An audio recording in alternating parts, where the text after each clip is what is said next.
चलिए जी, hello वेलकीज and hello रीज करेंगे हम लोग। और इसके पहले हम लोग इंटेक्स क्वेश्चंस करेंगे, एक एक करके इंटेक्स क्वेश्चंस करते हुए चलेंगे। जो जो कॉन्सेप्ट आएगा वो बस समझाता जा रहा हम लोग। तो नॉमेनक्लेचर मैं यूजुअली नहीं कराऊंगा, बहुत ज़्यादा टिपिकल वाले हैं, वही वाले न्यूमेरिकल्स जो है वही वाले जो हैं हम लोग क्वेश्चंस करेंगे, अदरवाइज नहीं करेंगे। ठीक है जी। तो right the structure of the following compound 2-chloro-3-methyl pentane. अभी मैं आपको बताता हूँ किस तरीके से जो है इसका नाम लिखा जाएगा। 2-chloro-3-methyl pentane. मैं इंटेक्स क्वेश्चन करा रहा हूँ फिलहाल अभी। ठीक है, अब देखो जब भी आप किसी भी कंपाउंड का नाम लिखोगे ना, तो आपको करना क्या है, सबसे पहले उसकी पेरेंट चेन लिखनी है। पेरेंट चेन कौन सी होगी? पेंटेन वाली। और जब भी आप नाम लिखोगे ना, कभी भी बीच से शुरू नहीं करनी है parent chain, and to end जाएगा, अनलेस एंड अनटिल कोई फंक्शनल ग्रुप ना लगाओ। और कौन सा फंक्शनल ग्रुप लगाना चाहिए? चेन टर्मिनेटिंग ग्रुप, वहां से नंबरिंग शुरू होगी। अदरवाइज अगर अल्कोहल लगा है, ठीक है, या अपना अमाइंस लगा है, कीटोन्स लगे हैं, तो वो क्या करेंगे? नहीं, aldehyde, aldehyde is the chain terminating group, तो वहां से चेन शुरू हो जाएगी। ठीक है, कार्बोक्सिलिक एसिड हो गया, that is the chain terminating group. CN, ठीक है, साइनाइड हो गया, वो चेन टर्मिनेटिंग ग्रुप है, वहां से वो चेन शुरू होगी। अदरवाइज उस कार्बन को यूज करना है, उसे नंबर देना है। अदरवाइज कोई भी होगा फंक्शनल ग्रुप, तो उसे लोएस्ट लोकेंट रूल पे हम लोग काम करेंगे। ठीक है जी, क्लियर हुआ? अभी यहाँ पे उसने क्या बोला? Chloro, chloro is a substituent, methyl क्या है? सब्स्टिट्यूएंट। पेरेंट चेन, एक कार्बन, 2 3 4 5, 5 मैंने पेंटेन सबसे पहले पेरेंट चेन लिखा, 2 पोजीशन पे मैंने क्लोरो लगा दिया, 3 पे क्या लगा दिया हमने? मिथाइल ग्रुप लगा दिया। बाकी के हमने क्या करना है? हाइड्रोजन पूरे कर देना।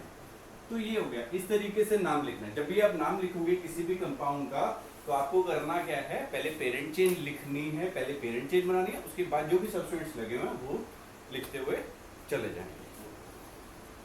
ठीक है जी। एक फिफ्थ पार्ट है, देखो थोड़ा सा टिपिकल है। 1-bromo 4-sec-butyl 2-methyl benzene. ठीक है जी, यहाँ पे मैं नाम लिख दे रहा हूँ इसका। 1-bromo, बता दो यार क्या है? 4-sec-butyl 2-methyl benzene 2-methyl benzene benzene. ठीक है जी, क्लियर हो गया? अब इसमें पेरेंट चेन कौन सी है?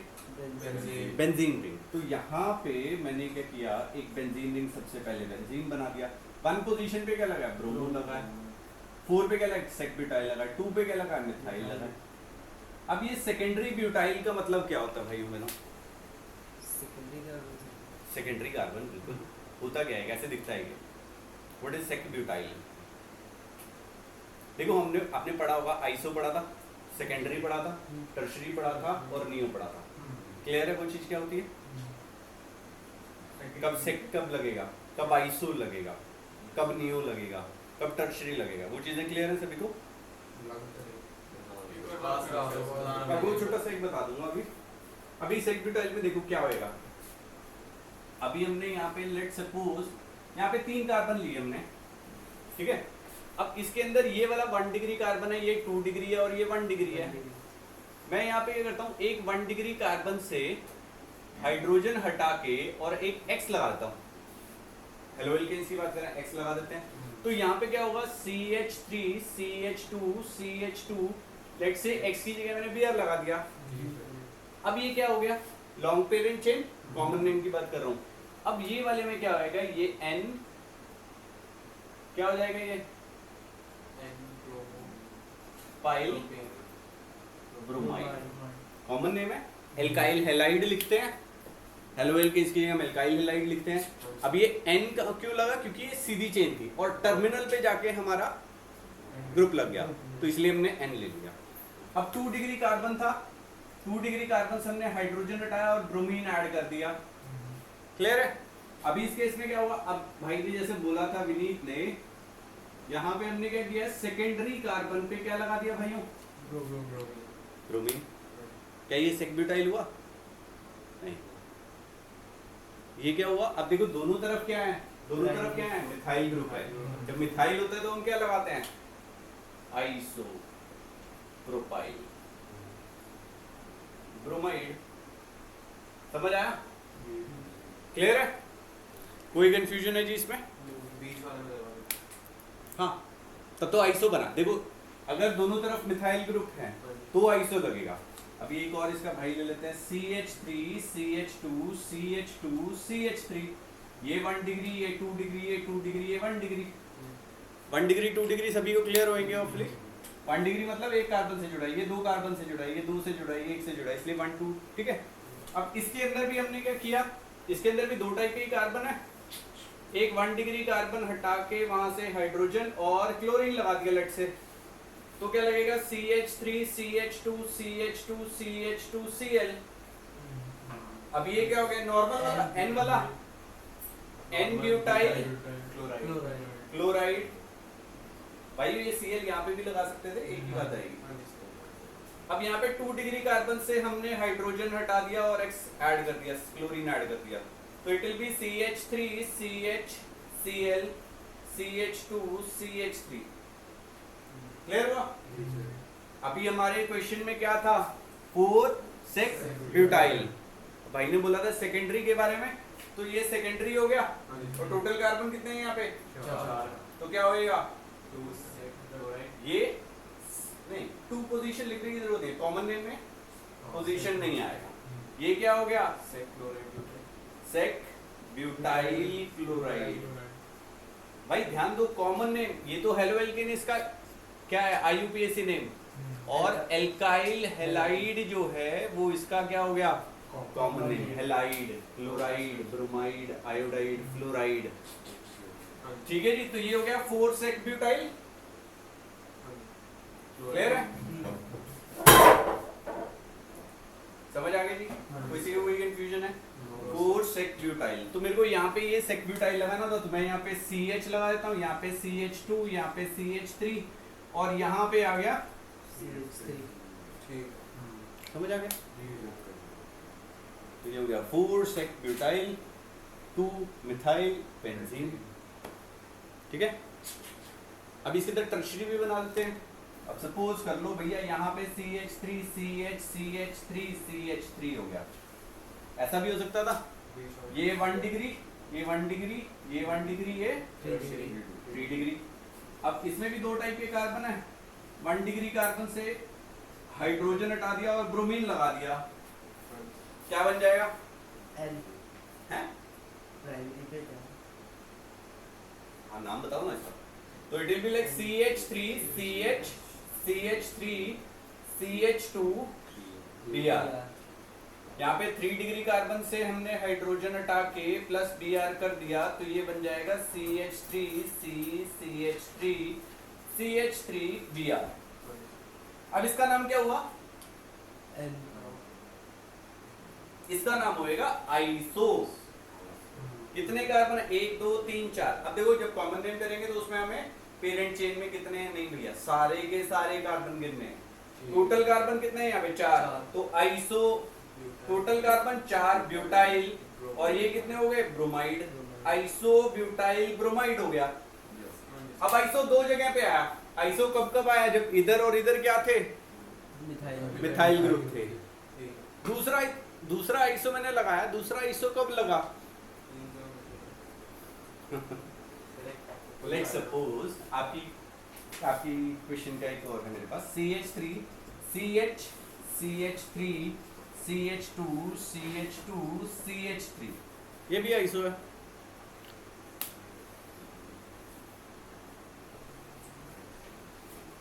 अब ध्यान देना, ठीक है, आइसो 2 जगह लगेगा। एक जगह तो आप लोगों को क्लियर है, इधर भी और इधर भी दोनों तरफ क्या होने चाहिए, मिथाइल ग्रुप होने चाहिए।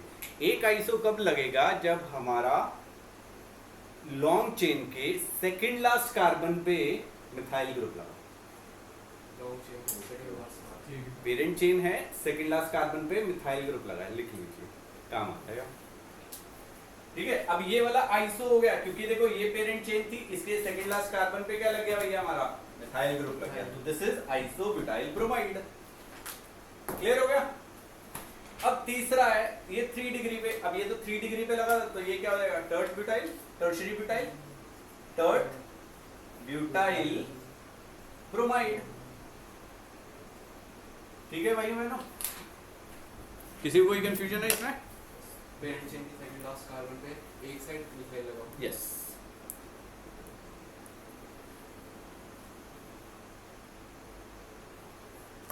समझ आ गया जी? ऐसे से क्वेश्चन नहीं करा रहा हूँ, why is sulphuric acid not use during the reaction of alcohol with KI। ठीक है, इस टाइप भी क्वेश्चन आप खुद से ही कर सकते हो यार, बहुत सिंपल से क्वेश्चन आएंगे। ठीक है, बाकी तो नॉमेनक्लेचर है, नॉमेनक्लेचर में बहुत ज़्यादा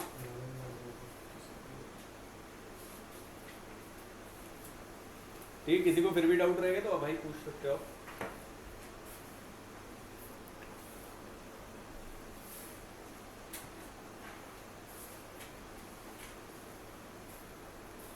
ओके, एक क्वेश्चन दिया गया है यहाँ पे, write the structure of different dihalogen derivative of propane. हो जाएगा सिंपल। ओके, एक क्वेश्चन दिया गया है आपकी बुक में, ठीक है। Among the isomeric alkanes of molecular formula C5H12 identify the one that on photochemical chlorination is। अब जो ये photochemical chlorination होता है, ये कौन से वाले प्रोसेस से होता है? सनलाइट में होता है। गुड, क्लोरीन की प्रेजेंस में। गुड। और ये कौन से मैकेनिज्म से होता है? H हटाते हैं और Cl लगाते हैं। अरे मैकेनिज्म से जी, फोटोसिंथेटिक फ्री रेडिकल मैकेनिज्म से फ्री होता है। रेडिकल होगा। ठीक है, it takes place in the presence of sunlight. Good, ठीक है जी, चले जी आगे। अब उसने बोला C5H12 है भाइयों मैंने, C5H12, और वो बोलता है कि एक मोनोक्लोराइड बनना चाहिए, 3 आइसोमेरिक मोनोक्लोराइड बनने चाहिए और 4 आइसोमेरिक मोनोक्लोराइड। पहले क्वेश्चन को समझिएगा। C5H12 उसने एक फॉर्मूला दिया हमें, उसमें वो बोलता है कि उसके आइसोमर्स का मतलब समझ the same molecular formula but different structures. Clear है? अब उसमें एक आइसोमर से सिर्फ एक ही प्रोडक्ट बनेगा, आप कहीं पे भी लगाओ क्लोरीन, एक ही प्रोडक्ट बनेगा। फिर एक और आइसोमर बनाया जिसमें उसने 3 बनाए, और एक और आइसोमर बनाया जिसमें 4 मोनोक्लोराइड बने। समझ आया? अब इस क्वेश्चन को समझने के लिए पहले हम लोग क्या करते हैं, C5H12 एल्केन है, डिग्री ऑफ अनसैचुरेशन नाम की एक चीज होती है, कभी किसी और दिन बताऊंगा आपको, वो बताती है कि भैया कितने आइसोमर्स हो सकते हैं। ठीक है, तो C5H12 है, इसके अंदर एल्केन है, इसका DU 0 आता है, तो इसके अंदर कोई भी डबल बॉन्ड, सिंगल बॉन्ड, सिर्फ सिंगल बॉन्ड रहेंगे, ना कोई रिंग रहेगा। वो आप सिंपल से बना सकते हैं। आपने तो किया है लास्ट ईयर, मैंने कराया सिंह साहब आपको, जो लास्ट ईयर वाले हैं उन्होंने कराया। चलिए करिए जरा। अब C5H12 के आइसोमर्स बनाते हैं, 1 2 3 4 5, एक आइसोमर ये बनेगा, 1 2 3 4 5 ये आइसोमर बन जाएगा, 1 2 3 4 5, ये 3 आइसोमर्स बन सकते हैं। अब इसमें क्लोरीन कहाँ पे लग सकता है? देखो यहाँ पे अगर मैं क्लोरीन लगा दूं तो ये क्या बन जाएगा, 1 क्लोरो पेंटेन। यहाँ पे लगा दूं तो 2 क्लोरो पेंटेन, यहाँ पे लगा दूं तो 3 क्लोरो पेंटेन, यहाँ पे लगा दूं तो पता 3 ही आइसोमर बन रहे हैं।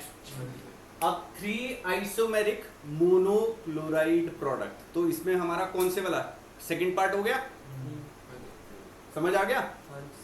अब आ जाते हैं इस पे, यहाँ पे इसका नाम, यहाँ पे क्लोरीन लगा के और यहाँ पे एक लगाता हूँ। देखो यहाँ से पेरेंट चेन 4 की, यहाँ से चलेंगे तो भी पेरेंट चेन 4 की, दोनों सेम है, तो इसका नाम क्या हो जाएगा, 1 क्लोरो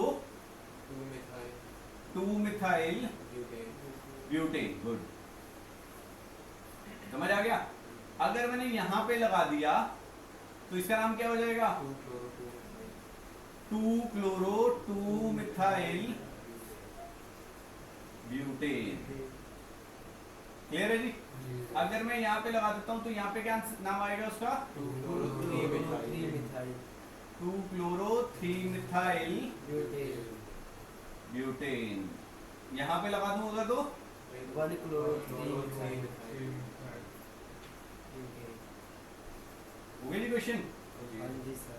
4 वाला हो गया आप पार्ट। क्लियर है? अब देखो ये सारी इक्विवेलेंट है, ये 1 ये 1 ये 1 और ये 1, कहीं पे भी लगा तो बीच वाले कार्बन पे तो जगह ही नहीं है, तो इसका नाम क्या हो जाएगा, यहाँ पे लगा देते हैं 1 chloro 2 dimethyl propane. This is the answer.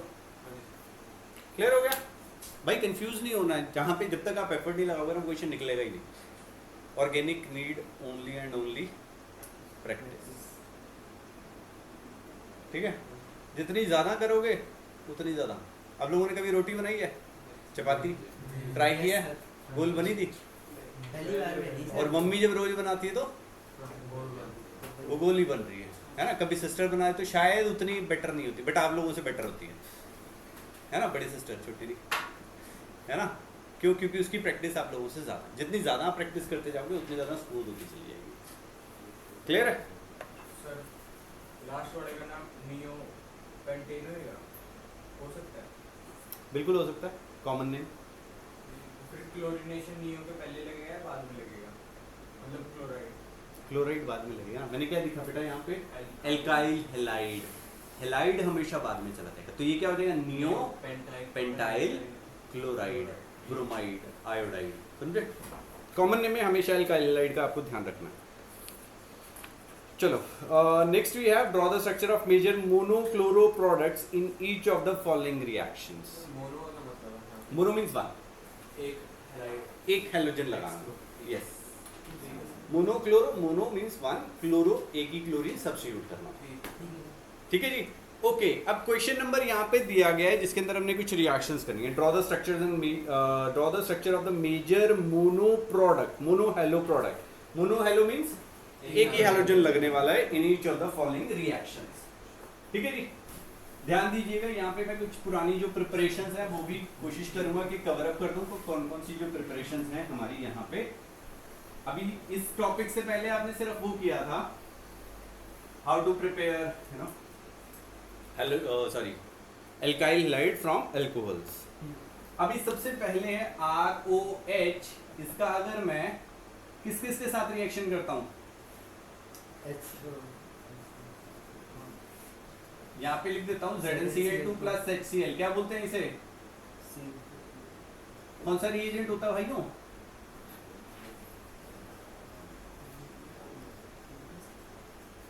Lucas reagent होता था।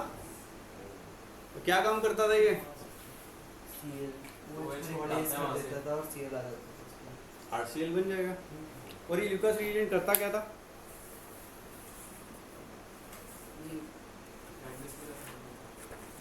केटलिस की तरह काम करता। गुड। और it helps to distinguish. Cleavage करता है उसकी और बिल्कुल सही। और क्या करता था? बोलो भाई। डिस्टिंक्शन में भी ये काम करता है यार। ये किस चीज़ की डिस्टिंक्शन में काम करता है?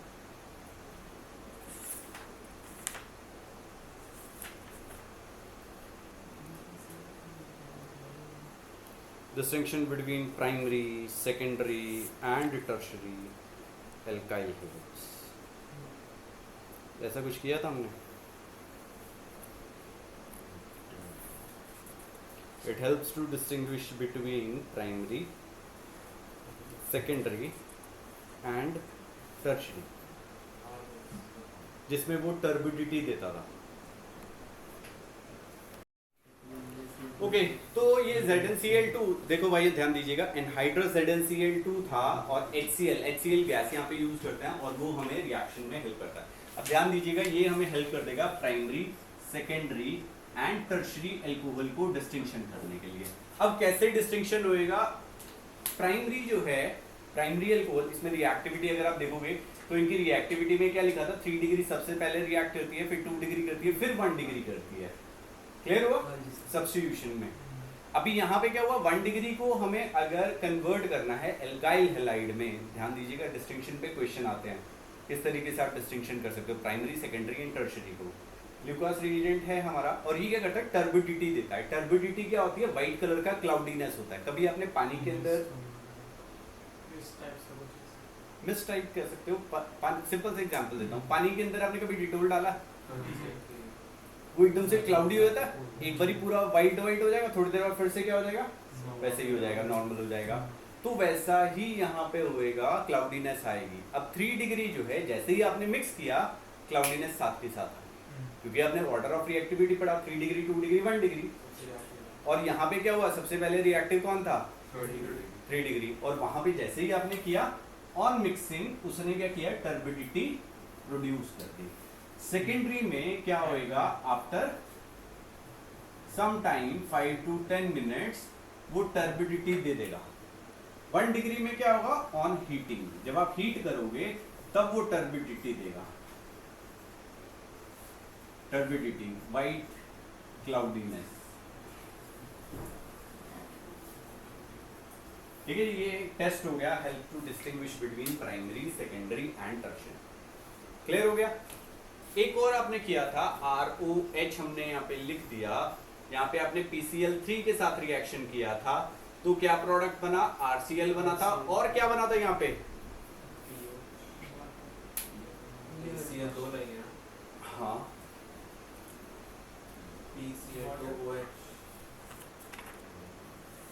बताओ भाइयों क्या प्रोडक्ट बना था, HCl प्लस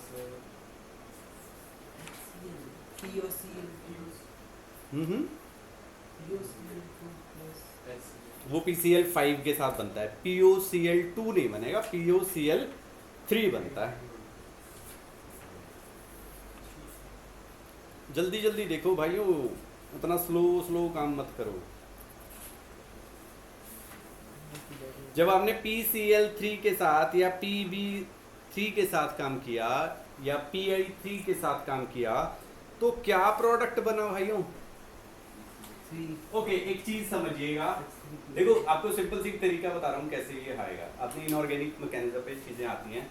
PCl3 में फास्फोरस का ऑक्सीडेशन स्टेट क्या है, +3, तो ये +3 का ही कंपाउंड बनाएगा विच इज H3PO3। ध्यान दीजिएगा, यहाँ पे आपने PCl5 के साथ किया, यहाँ पे फास्फोरस का ऑक्सीडेशन स्टेट क्या है, +5, तो ये +5 का कंपाउंड बना के देगा, RCl बना के देगा, और साथ में क्या बनेगा, POCl3 प्लस HCl। ऐसे ही आपने क्या किया, ZnCl2 anhydrous ZnCl2 plus HCl लिया था, तो ये RCl बना के देगा। ऐसे ही अगर आपने सोडियम ब्रोमाइड का H2SO4 के साथ रिएक्शन किया तो ये क्या बना के देगा, RBr। अब ये क्यों बना, H2SO4 की एक प्रॉपर्टी होती है कि अगर आप किसी सॉल्ट के साथ रिएक्शन करते हो, ध्यान से देखना, ध्यान से सुनना, अगर H2SO4 एक ऑक्सीडाइजिंग एजेंट है, आपने KMnO4 पढ़ा था, K2Cr2O7 पढ़ा था, उसी जैसा एक भाई है, तो उनकी प्रॉपर्टी क्या होती है, जब उसका किसी भी हम सॉल्ट के साथ रिएक्शन करते हैं तो वो मोर वॉलेटाइल सॉल्ट बना के देता है। क्या बना के देता है, मोर वॉलेटाइल सॉल्ट। तो जब ये इसका रिएक्शन होएगा तो ये क्या बना के देगा, HBr। हालांकि क्या है, हमारा एक अनस्टेबल एसिड, ठीक है। इसके बाद हमने फास्फोरस का, रेड फास्फोरस के साथ I2 का रिएक्शन कर दिया, Ri बन गया था। एक मैंने छोड़ दिया, बड़ा ही इंपॉर्टेंट, थायनिल क्लोराइड, ठीक है ना। This is the best method to prepare alkyl halides. Why thionyl chloride is preferred over other methods? Question आएगा पेपर में, टेस्ट में मिल सकता है। Why thionyl chloride is preferred over other methods to prepare alkyl halides? Because इसमें हमें very pure alkyl halide मिलेगा। क्यों, क्योंकि ये जो SO2 है ये एस्केपेबल गैसेस है, HCl क्या है, एस्केपेबल गैसेस है। इसी में ही है शायद ये क्वेश्चन आएगा। Why thionyl chloride is preferred over other methods for the preparation of alkyl halide?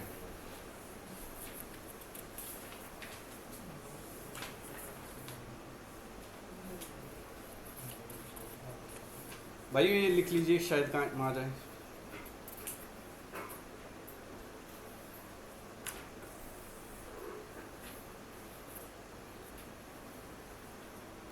अब देखो यहाँ पे एक जो है मेथड हमने इस क्वेश्चन में से छोड़ दिया, जो इस बुक में नहीं दिया हुआ, NBS वाला, N-ब्रोमोसक्केनामाइड वाला, पर उसके ऊपर क्वेश्चन दे दिया उसने।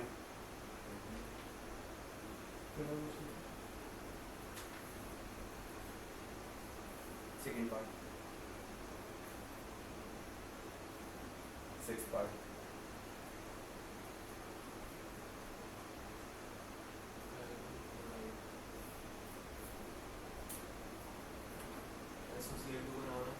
थायरिल क्लोराइड। ये आपकी बुक में सबसे पहले पढ़ो, देखो जरा जहाँ पे आपने प्रिपरेशंस को लिए हैं, सबसे ऊपर जाके देखो क्वेश्चन में जहाँ पे प्रिपरेशंस है,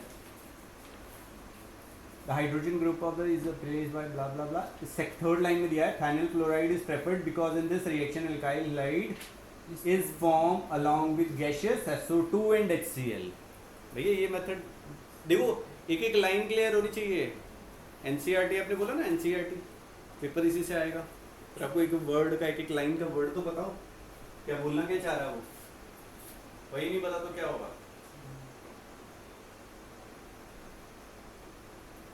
ZnCl2 जो ल्यूकास एजेंट है उसको लिख लीजिएगा कहाँ पे यूज हो रहा है, तो distinguish between primary, secondary and tertiary, ठीक है, ऐसा बना लीजिएगा। जल्दी लिख। चलिए जी, अब ये क्वेश्चंस करते हैं। देखो अब हम यहाँ पे इन्हीं चीज़ों को यूज करके जो क्वेश्चंस हमें गिवन है, एक मैंने आपको बोला था कि एक रिएजेंट का नाम यहाँ पे नहीं दिया हुआ है, that is the NBS, N bromosuccinimide, ठीक है।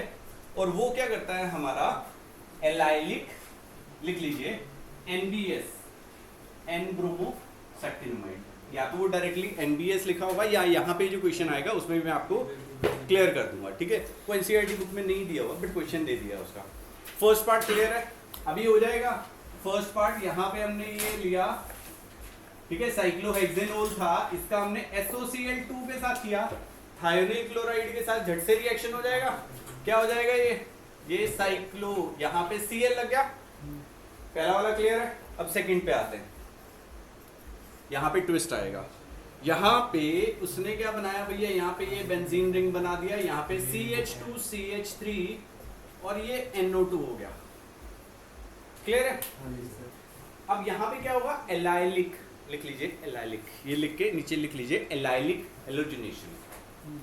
अब एलाइलिक हेलोजिनेशन, एलाइलिक क्या था, हाँ डबल बॉन्ड के साथ CH3 उसके साथ हेलोजन, CH2 के साथ, है ना। देखो एलाइलिक में क्या होता है, एलाइलिक हैलाइड होता है, आप लोगों ने पढ़ा था चैप्टर जब शुरू किया हुआ। एलाइलिक हैलाइड क्या होता है, इन विच ये जो हेलोजन था this is attached to sp3 hybridised carbon next to carbon carbon double bond, clear है जी। This is allylic halide in which the halogen atom is attached to sp3 hybridized carbon next to carbon carbon double bond, clear है। अब ये वाली allylic halogenation कब होएगी, allylic halogenation कब होएगी, अभी आप लोगों ने सनलाइट वाला किया था, क्लोरोक्लोरिनेशन किया था, समझ आया। अब जो हम एलाइलिक हेलोजिनेशन करेंगे वो दो तरीके से कर सकते हैं, एक तो NBS हमने डाल दिया, एन ब्रोमोसक्किनामाइड, ये एक रिएजेंट है, डायरेक्टली रिएक्शन के ऊपर लिखा होगा NBS, आपको पता चल जाएगा क्या कर रहा है हमें, एलाइलिक हेलोजिनेशन कर रहे हैं। इसमें डायज़ोनियम सोल्ट आ सकता है, नहीं आएगा, डाइजोनियम सॉल्ट के लिए N2Cl चाहिए, आएंगे हम क्वेश्चंस पे आएंगे डाइजोनियम सॉल्ट के लिए, ठीक है। जब कन्वर्जन्स करेंगे तो उसमें हर टाइप के क्वेश्चंस हैं, डाइजोनियम सॉल्ट के लिए करेंगे। NBS आ गया। अब दूसरी चीज हम लोग एक और चीज डालेंगे, देखो हेलोजिनेशन के लिए, क्लोरीनेशन के लिए मेरे को क्या करना था, मेरे को सनलाइट चाहिए थी, यूवी रेज चाहिए थी, बट एट नॉर्मल टेम्परेचर, है ना। क्लोरीनेशन करने के लिए हमने जब फ्री रेडिकल मैकेनिज्म किया था तो उसमें हमने कुछ नहीं डाला, सिर्फ सनलाइट चाहिए थी और वो रिएक्शन हो गया। अगर उस केस में मैं टेम्परेचर राइज कर देता हूँ, उसे हेलोजन डाल के टेम्परेचर भी राइज कर देता हूँ, तो भी क्या हो जाएगा, X2 प्लस यूवी रेज, या हमने क्या किया, हाई टेम्परेचर, तो उस केस में भी हमारी एलाइलिक हेलोजिनेशन हो जाएगी, क्लियर हुआ। अब सेकंड पार्ट में देखिए जरा, जो क्वेश्चन दिया गया है उसमें उसने क्या किया, Br2 हीट कर दिया या क्या कर दिया, यूवी रेज डाल दी, तो उसके बाद क्या होना चाहिए था हमारा, एलाइलिक हेलोजिनेशन। अब एलाइलिक, इसके अंदर एलाइलिक कहां पे हो रहा होगा, ये तो सारे double bond, double bond single bond double bond single bond double bond, ये सारे sp2 हाइब्रिडाइज्ड हो गए, तो रिंग वाले के ऊपर यहाँ पे हमारा क्या लग जाएगा, ब्रोमीन हेलोजन, क्लियर हुआ। बस सिर्फ ध्यान रखना है यार, रिएजेंट का ध्यान रखना है, रिएजेंट और कंडीशंस खत्म। तो यहाँ पे भैया हमारा एक प्रोडक्ट बन जाएगा CH Br CH3 और यहाँ पे NO2। ये देखो हैलोजन जो है that is attached to sp3 hybridised carbon next to benzene ring. इसको हम लोग क्या बोलते थे? Benzyl halide. जिसको हम लोग बोलते थे बेंजाइल हैलाइड। इसके भी बेंजाइल, बेंजल, बेंजो बेंजो होता था। Benzyl, benzal, banjo.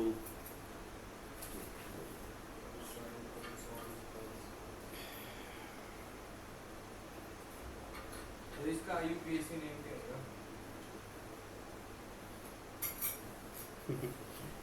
क्या होगा? मेजर चेन क्या होगी? बेंजीन। ये इथाइल है, ये नाइट्रो है, तो पहले प्रेफरेंस किसे देंगे? दोनों सब्स्टिट्यूएंट है, कोई फंक्शनल ग्रुप नहीं है, तो इसे देंगे। तो ये क्या हो जाएगा? 1 पे, अब देखो पेरेंट चेन पे लगा है 1 ब्रोमो इथाइल 4 नाइट्रो बेंजीन। फिर एक में हम सब्स्टिट्यूएंट को भी तो लिखते थे ना, पेरेंट चेन फिनोल हो जाता था, फिर वो बेंजीन। तो इसमें क्यों नहीं लिखा? यहाँ पे OL नहीं है ना, OH फंक्शनल ग्रुप है ना बेटा। NO2 is not a functional group. Phenol देखो फंक्शनल ग्रुप पता है क्या होता है? अभी सपोज करो आप लोग पेरेंट चेन हो, मैं एक फंक्शनल ग्रुप हूँ, मैं आपको केमिस्ट्री पढ़ा रहा हूँ, मैं यहाँ से चला जाता हूँ, योगेश सर आ जाते हैं, नरेंद्र सर आ जाते हैं, या है ना कोई भी सर, अजय सर आ जाते हैं, संजना मैम आते हैं, तो उसमें क्या हुआ? फंक्शनल ग्रुप चेंज हो गया। अब उसकी वजह से क्या हुआ? आपकी प्रॉपर्टीज चेंज होनी शुरू हो जाएगी। हमारी प्रॉपर्टी, मैं यहाँ पे हूँ तो मैं आपको केमिस्ट्री पढ़ा रहा हूँ, योगेश सर आते हैं तो वो आपको क्या पढ़ाएंगे? फिजिक्स पढ़ाएंगे, ठीक है ना। अब वो सारी पूरी क्लास की या उस कंपाउंड की प्रॉपर्टीज किस चीज के ऊपर डिपेंड कर रही है? फंक्शनल ग्रुप पे। समझे? एलाइलिक क्लियर हो गया? ठीक है जी। अब थर्ड पे आते हैं। थर्ड क्वेश्चन इन्होंने हमें क्या दिया है? वो तो सिंपल सा है। अपन वो सही याद रखने थे एनबीएस दे रखे होगा या अगर अपन उसे देख वो देखे हाँ हाँ हाँ हाँ मतलब जिसमें एनबीएस दे रखे हैं या हाँ। ना किसी एनबीएस द्वारा बोले N ब्रोमो सेकंड नंबर।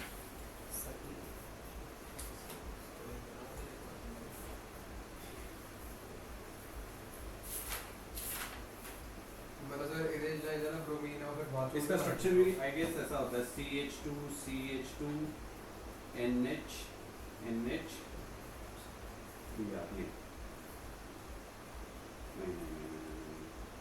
यहाँ पे N के साथ Br होता है, यहाँ पे कुछ आएगा, यहाँ पे कुछ आएगा। मैं गूगल कर लो एक बार जरा, ठीक है? एग्जैक्टली मतलब जो ना दोनों कुछ भी दे रखे होगे वो तो फिर आई वो तो ब्रोमीन लग दूंगा यस यस यस। नहीं एनबीएस का तो ब्रोमीन में दूसरा NBS सिर्फ वो ही देगा। देन एक्स वाला के तो उसको तो बोला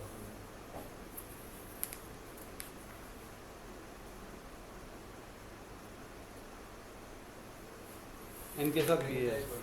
हाँ हाँ रिंगी बनेगी, मैंने तो रिंगी बनानी थी फिर भाई क्या, ठीक है।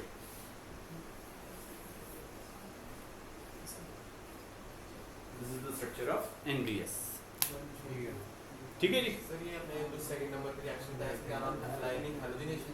हाँ एलाइलिक हैलोजिनेशन, और वो दो ये रिएजेंट है जो एलाइलिक हैलोजिनेशन कराएंगे, ठीक है जी। अब थर्ड पार्ट देखिए भाइयों बहनों, थर्ड वाले में क्या दिया हुआ है हमें? यहाँ पे बेंजीन रिंग गिवन है और CH2OH गिवन है और यहाँ पे OH गिवन है। इसका इन्होंने रिएक्शन करा दिया किसके साथ? HCl के साथ, और उसे कर दिया हीट। अब भाइयों ध्यान दीजिएगा, यहाँ पे ये क्या है? OH ग्रुप लगा है, यहाँ पे भी एक OH ग्रुप लगा है। अब HCl के साथ हमने रिएक्शन किया था तो वो क्या हो रहा था? सब्स्टिट्यूशन हो रहा था, OH की जगह क्या लग जा रहा था? Cl लग जा रहा था। अब इस केस में यहाँ पे तो Cl लगेगा, बट इस केस में Cl नहीं लगेगा। अब ये Cl क्यों नहीं लगा?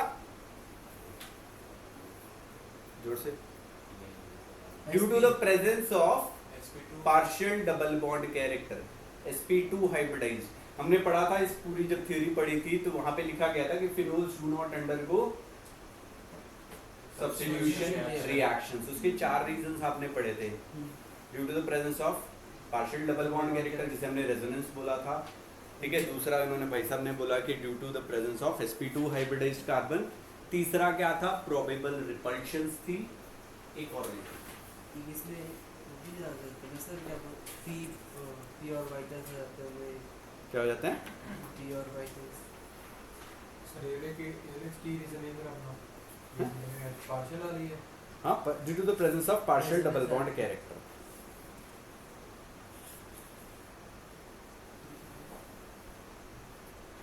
सर अगर एक्सेल एक्सेस में हो तब जा सकता है ना, तब भी नहीं जाएगा। कहाँ लिखा है? पूछ रहा हूँ। नहीं, डबल बॉन्ड कैरेक्टर है मेरे भाई, वो टूटेगा ही नहीं रिएक्शन का, तो इसी वजह से यहाँ पे हो जाएगा, यहाँ पे नहीं होएगा। तो प्रोडक्ट क्या बन जाएगा? ये बेंजीन रिंग हो गया और CH2Cl हो जाएगा, यहाँ पे आ जाएगा OH। अब इसका नाम क्या होगा? यहाँ पे क्या लगा है? ये नंबर 1 है, OH जहाँ पे लगे तो फिनोल हो जाएगा। This is phenol. अब 1 2 3 4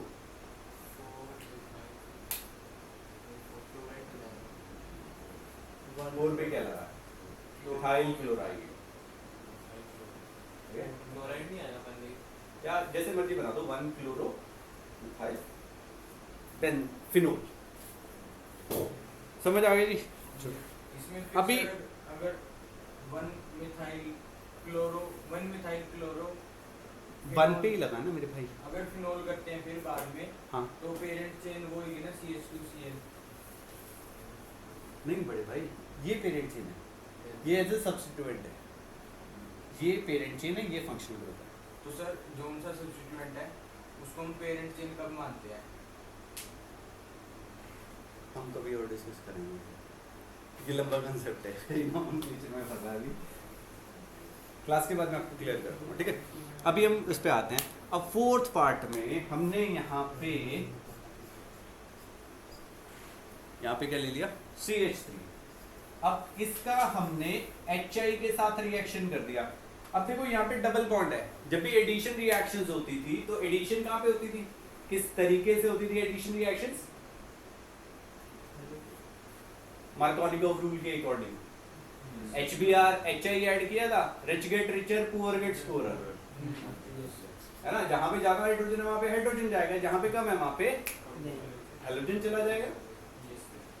क्लियर हुआ? अब देखो भाइयों, यहाँ पे इसके अंदर इस कार्बन पे 1 बॉन्ड 2 बॉन्ड 3 बॉन्ड, तो एक हाइड्रोजन लगा है। इस कार्बन पे कोई हाइड्रोजन नहीं लगा, तो हाइड्रोजन ये किसके पास जाने वाला है? इसके पास। तो प्रोडक्ट क्या बनेगा भाइयों?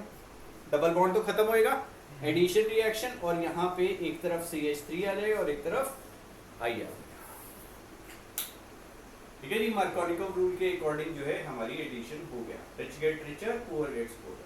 सर डबल बॉन्ड पे बेंजीन है कि बस ऐसे साइक्लोहेक्सेन। नहीं, साइक्लोहेक्सेनोल था दोबारा ये वाली। देखो एक सिंपल सा रिएक्शन बताता हूँ मैं, यहाँ पे रब कर दे रहा हूँ। जब भी हम सिंपल एडिशन करते हैं, सपोज करो मेरे पास ये था CH3 CH double bond CH2 था, यहाँ पे मेरे को HBr को ऐड करना। क्लियर है? अब ये बोलता है कि जब भी एडिशन रिएक्शन होएगा, हाइड्रोजन किसके पास जाएगा? जहाँ पे ज्यादा हाइड्रोजन है। ब्रोमीन का जाएगा जहाँ पे कम हाइड्रोजन है। तो product will be CH3 CHBr CH3। Clear है? कोई कंफ्यूजन है इसमें? पक्का? अब ये जो रिएक्शन है ये किस मैकेनिज्म से होती है? क्या हमारा एक इंटरमीडिएट रहता है? सीधी तो बनती है सर। नहीं, सीधी तो बनती है, किसी मैकेनिज्म के थ्रू ही होती है ना एडिशन। यहाँ पे इंटरमीडिएट बनता है, कुछ फ्री रेडिकल बन रहा होगा, कार्बोकेटायन बना हुआ, कार्बन आयन बनेगा, कार्बोकेटायन बनेगा। गुड। देखो जरा ध्यान से समझिएगा, हमने ये लिया पार्ट, इसको मैंने तोड़ दिया, भाई ने बोला कि कार्बोकेटायन बनाते हैं, हम कार्बोकेटायन बनाते हैं। मैंने यहाँ पे क्या किया? CH3। अब ये जो डबल बॉन्ड था ये वाला क्लियर है? अभी इसको मैं इधर भी तोड़ सकता हूँ और इसको इधर भी तोड़ सकता हूँ। अगर मैंने 1 के थ्रू तोड़ा तो ये क्या बनेगा? CH3 CH negative, single bond CH2 with a positive, ये 1 मैकेनिज्म से तोड़ा। सेकंड वाली तरफ तोड़ा तो ये क्या बन जाएगा? CH3 CH CH2 with a negative sign and CH with a positive sign. Clear है? कोई कंफ्यूजन है भाई बहनों इसमें? नहीं बताएगा। अब बस बेटा यहाँ पे ये देखो, ये 1 था और ये 2 था। अगर मैंने 1 की तरफ बॉन्ड तोड़ दिया, ठीक है, हेटेरोनेटिक क्लीवेज किया, ये वाला 1 उठा के सारे नेगेटिव चार्ज इसके पास आ गया, इसके पास पॉजिटिव आ जाएगा, इधर तोड़ा तो इस पे नेगेटिव और इस पे पॉजिटिव। अब HBr है, HBr में से सबसे पहले इजीली कौन निकलेगा? एक H+ निकलेगा और ये चीज तो क्लियर है, मोर इलेक्ट्रोनेगेटिव है। अब इसके ऊपर H+ ने अटैक किया, दोनों ने H+ ने अटैक किया, यहाँ पे क्या बनेगा? CH3 CH2 CH2 प्लस, नहीं Br का अटैक नहीं किया हमने, दूसरा लिया CH3 CH प्लस CH3। अब ये भी है और ये भी है, दोनों में से ज्यादा स्टेबल कौन सा है? अब 1 वाला, ये वाला ज्यादा स्टेबल इंटरमीडिएट है या ये वाला इंटरमीडिएट है स्टेबल? बोलो भाइयों, ये ज्यादा स्टेबल इंटरमीडिएट है, ये ज्यादा स्टेबल इंटरमीडिएट है?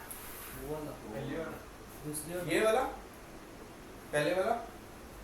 ओके, आप लोगों ने +1 पढ़ा था? ये वाला +1 में हमने एक वो पढ़ा था, एक हाइपर कॉन्जुगेशन को मारो बोली इंडक्टिव इफेक्ट नाम की एक चीज पढ़ी थी हमने, है ना, +I इफेक्ट। इंडक्टिव इफेक्ट में हम लोगों ने उनकी स्टेबिलिटी पे कार्बोकेटायन की बात की थी। कार्बोकेटायन की स्टेबिलिटी बड़े सिंपल तरीके से बताता हूँ भाई। सपोज करो विनीत था यहाँ पे, ठीक है, विनीत स्कूल में टिफिन लेके जाना भूल गया। अब उनका एक ही फ्रेंड था, है ना, सपोज कर लिया, है ना, गुरताज था या भाई सरफराज था। सरफराज बड़ा है तो वो टिफिन भी बड़ा लेके आता है, उसने क्या किया, थोड़ा सा शेयर कर दिया उसके साथ, एक लिमिट ही थी, उतना ही शेयर किया। तो इस केस में इनको भूख जो है थोड़ी सी ज्यादा रहेगी। दूसरे केस में क्या हुआ, अब विनीत के 2 दोस्त आ गए, गुरताज भी आ गया, सरफराज भी आ गया। अब उस केस में इनकी भूख क्या रहेगी? कम रहेगी। क्लियर हुआ? इस तरीके से अगर इसके कंपैरिजन में मैं तीसरा एक और टर्शरी ले आता तो उस केस में क्या होता, भूख और छोटी होती। अब ये घर जाके सबसे पहले क्या करेगा, लड़ेगा घर जाके, है ना, रास्ते में भी लड़ता हुआ जाएगा, इसने कुछ गलत किया, है ना, dash dash dash dash beep beep beep. Clear हुआ ना? और इस वाले केस में क्या हुआ, ये कम होगी, इसमें ज्यादा स्टेबल है, लड़ेगा नहीं ज्यादा।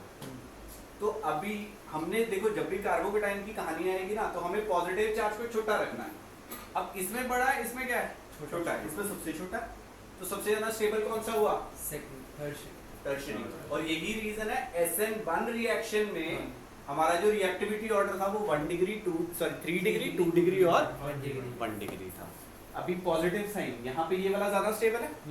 तो जो स्टेबल हुआ, जो स्टेबल इंटरमीडिएट होगा वो मेजर प्रोडक्ट बना के देगा, याद रखिएगा। क्लियर हुआ? तो इन दोनों में से ये मेरा मोर स्टेबल था, और ये मोर स्टेबल होने की वजह से ये मेजर प्रोडक्ट बना के देगा। Br नेगेटिव इसके ऊपर जाएगा and product will be CH3 CHBr CH3, और ये लेस स्टेबल, और ये क्या बना के देगा, माइनर प्रोडक्ट।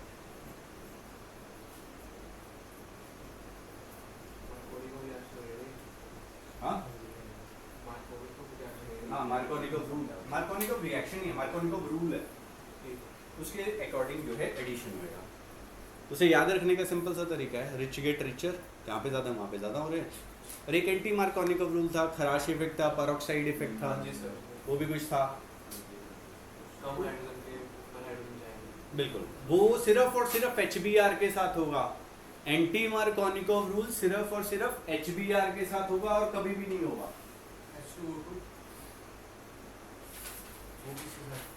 वो HBO रिएक्शन की बात कर रहे हो, हाइड्रोबोरेशन ऑक्सीडेशन रिएक्शंस की बात कर रहे हो। हाइड्रोजन पेरोक्साइड भी हो जाता है इसमें, वो एक पार्ट में आएगा, इसमें नहीं वो एल्कीन से, हाँ मार्कोनिकोव वाले में नहीं था वो। हाँ, वो आप पता है कौन सी reaction, HBO hydroboration oxidation reaction बोलते हैं, वो भी एक रिएक्शन है जिसमें एंटी मार्कोनिकोव लगता है। बट मेजरली यहाँ पे अगर हम देखें तो सिर्फ जो आप एडिशन बता रहे हैं वो BH3 की प्रेजेंस, वो उसके साथ हो रहा था, BH3 वोल्ट वाइज डाइक्लोरीन के साथ आएंगे उस रिएक्शन पे भी। वो एक ही एक्सेप्शन है, वो हम बाद में बात कर लेंगे, इसलिए कंफ्यूज नहीं करता, वो बस बात का भी बताता हूँ, मेरे बच्चा दिमाग में वही बार बार H2O2 आता रहे कहीं आ गया तो। बोलो। क्या होता है HBr में, क्या होता है सिर्फ मार्कोनिको एंटी मार्कोनिकोव सिर्फ और सिर्फ HBr के साथ लगेगा भाई, और किसी के साथ नहीं लगेगा। अभी तो हमने बताया मार्कोनिको वर्ड्स में HBr यूज हो रहा है। एंटी मार्कोनिकोव मेरे भाई, यहाँ पे मैंने HBr लिखा, ये रिएक्शन HCl के साथ भी दिखाएगा, HI के साथ भी दिखाएगा, H2O के साथ भी दिखाएगा, HCN के साथ भी दिखाएगा। कहीं पे भी कोई भी एडिशन हो रहा है वो मार्कोनिकोव रूल के, कोई भी एडिशन मार्कोनिकोव रूल के अकॉर्डिंग होएगी। जो एंटी मार्कोनिकोव रूल है वो सिर्फ और सिर्फ किसके साथ लगेगा? HBr के साथ। एंटी मार्कोनिकोव रूल जो है वो सिर्फ और सिर्फ HBr के साथ लगेगा इन प्रेजेंस ऑफ पेरोक्साइड। ठीक है, इसमें पेरोक्साइड एक्स्ट्रा आ रहा है। पेरोक्साइड इफेक्ट भी बोलते हैं, ठीक है।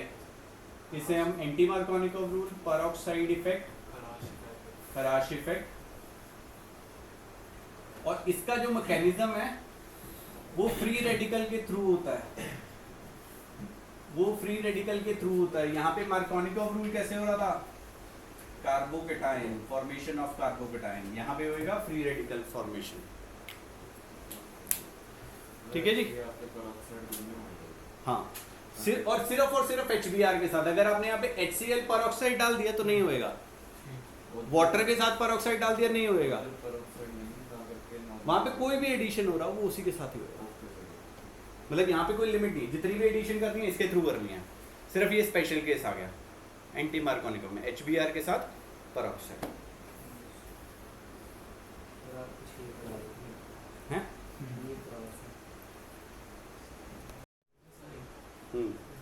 चलिए फिफ्थ पार्ट पे आते हैं भाइयों। यहाँ पे सिंपल है, सोडियम आयोडाइड के साथ रिएक्शन किया। कौन सी वाली रिएक्शन है ये? हैलोजन एक्सचेंज रिएक्शन है, जिसमें हमारा आयोडीन का सब्स्टिट्यूशन होता है। कौन सी रिएक्शन है भाइयों? हैलोजन एक्सचेंज वाली रिएक्शन। दो रिएक्शन की थी हैलोजन एक्सचेंज वाली, एक फ्लोरीन वाली की थी जिसे हमने बोला था स्वार्ट्स रिएक्शन, और एक और रिएक्शन थी विच इज कौन सी थी भाइयों? Finkelstein reaction.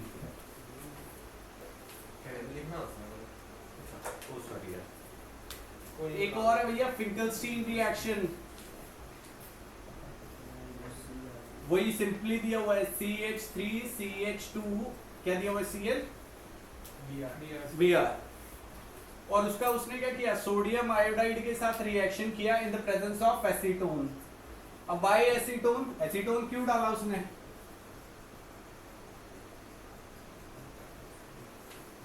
ताकि भैया ये जो सोडियम ब्रोमाइड है ना ये प्रेसिपिटेट कर रहा है। अब ये सोडियम ब्रोमाइड क्या है? हमारे आयनिक कंपाउंड है, और ये एसीटोन क्या है? कोवैलेंट, ठीक है, नॉन पोलर है। तो ये दोनों दूसरे को डिसॉल्व नहीं करेंगे, तो ये सोडियम ब्रोमाइड प्रेसिपिटेट कर जाएगा और ये हमें प्रोडक्ट मिल जाएगा CH3CH2I। भैया नहीं सिंपल, ये रिएक्शन बड़ी इंपॉर्टेंट है। फिंकलस्टीन रिएक्शन, नेमिंग रिएक्शन याद रखो यार, कब कहाँ पे क्या लग रही है। इन्हीं रिएक्शंस का यूज करके कन्वर्जन होनी है। एंटी मार्कोनिको है वो कौन सा? फ्री रेडिकल में आएगा। हाँ, एसीटोन क्यों डाल रहे थे इसमें? एसीटोन ताकि ये सोडियम ब्रोमाइड हमारा प्रेसिपिटेट हो जाए। ओके, सिक्स पार्ट पे देखो जरा, फिर से वही रिएक्शन आ गया। यहाँ पे हमारे पास डबल बॉन्ड आ गया, और साथ में उसने क्या डाल दिया? यहाँ पे Br2 डाल दिया, और उसको क्या किया? हीट कर दिया या यूवी लाइट डाल दी। अभी कौन से वाला एडिशन होना चाहिए? यहाँ पे कौन से वाला हेलोजिनेशन होना चाहिए? अब ब्रोमीन यहाँ पे भी एडिशन हो सकता था।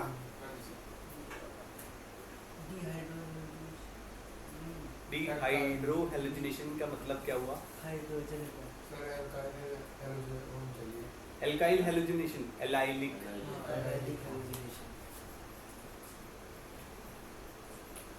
क्लियर है? ये प्रोडक्ट बनेगा। अब सपोज करो यहाँ पे उस बंदे ने Br2 डाल दिया था और रूम टेम्परेचर रखता, तो क्या होना था? यहाँ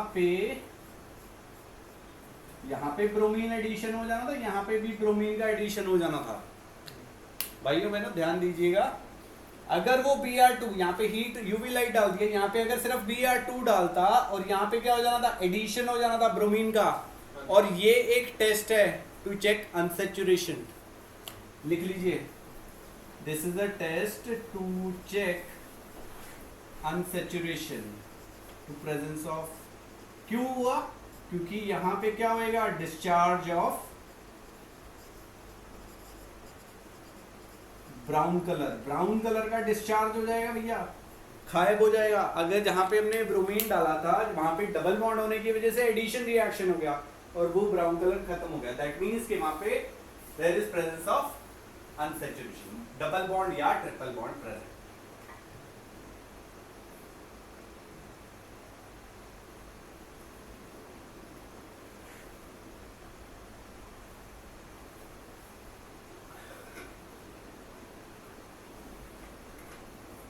सत्रह का कुछ मटन बनाना था, नहीं आता, बट पता को क्या क्या इंग्रेडिएंट्स डाले जाते हैं, है ना। पर ये भी होगा कि उस चीज को कहीं ना कहीं पे किस टाइम पे हमें डालना है, राइट। अब आपको ये चीज ध्यान रखनी है कि भैया कोई भी आप डिश बना रहे हो, यहाँ पे रिएक्टेंट से प्रोडक्ट बना रहे हो, कौन सी चीज क्या काम करने वाली है, अगर वो चीज मालूम है हो जाएगा।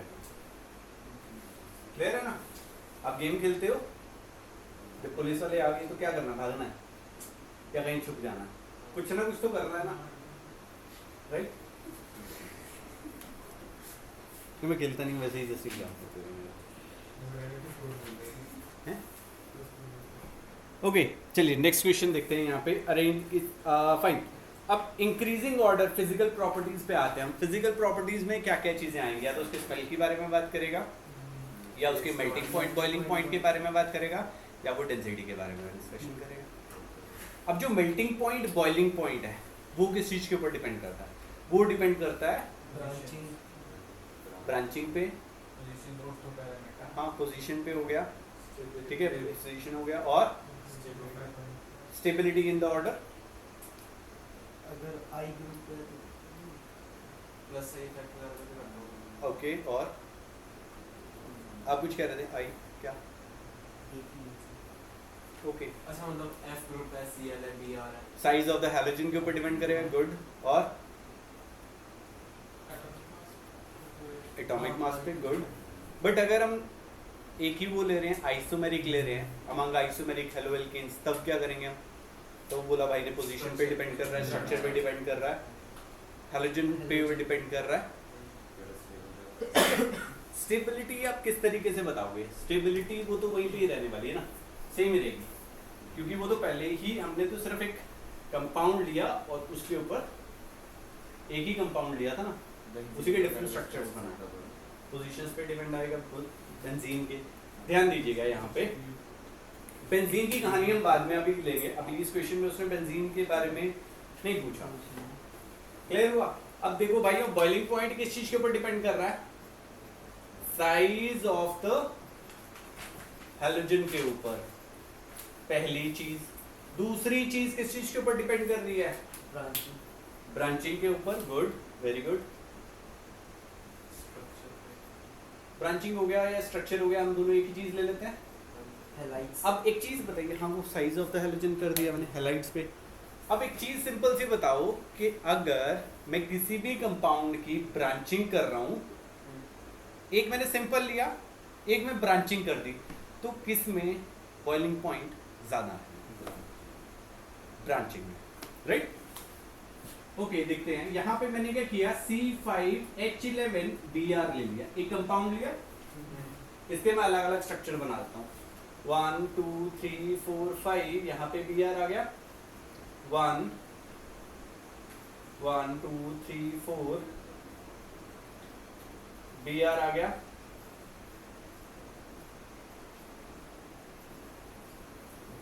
अभी कुछ आंसर चेंज हुए क्या, किसका बॉइलिंग पॉइंट ज्यादा होना चाहिए, इसका होना चाहिए, इसका होना चाहिए, इसका होना चाहिए, नीचे वाले का जो है बॉइलिंग पॉइंट सबसे ज्यादा होना चाहिए। आंसर आपका बिल्कुल गलत है। मैं आपको सिंपल सी चीज बताता हूँ, रिलेशन होता है ना सर, ब्रांचिंग के साथ। हाँ ज्यादा बड़ी चेन है इसलिए इस पे डिपेंड कर रहा है। नहीं देखो एक सिंपल सी कहानी करते हैं हम, ध्यान दीजिएगा, देखो बड़ी लॉजिकल बात करूँगा, कोई फालतू की बात नहीं करूँगा, कहानी बड़ी लेके आप लोगों ने बुक्स देखी थी, आपकी 10th की 11th की बुक्स रखी होंगी, ऐसे बुक्स रखी होती हैं और वो चिपक जाती हैं। Yes sir. ऐसे बुक्स रखी होती हैं, ऐसे वाली नहीं चिपकी। वाई?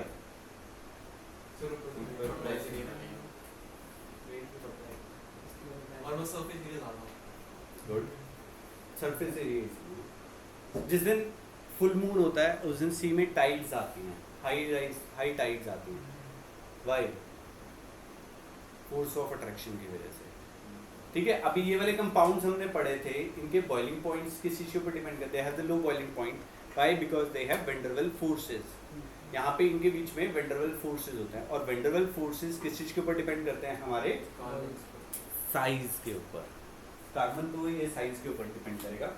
ठीक है, वेंडरवेल फोर्सेस हमारे प्रोपोर्शनल होते हैं किसके ऊपर? साइज के ऊपर। अभी देखो ये एक कंपाउंड था, अगर ये दूसरे कंपाउंड से टच में रहेगा तो उसका सरफेस एरिया ये वाला दूसरे के साथ टच में रहेगा।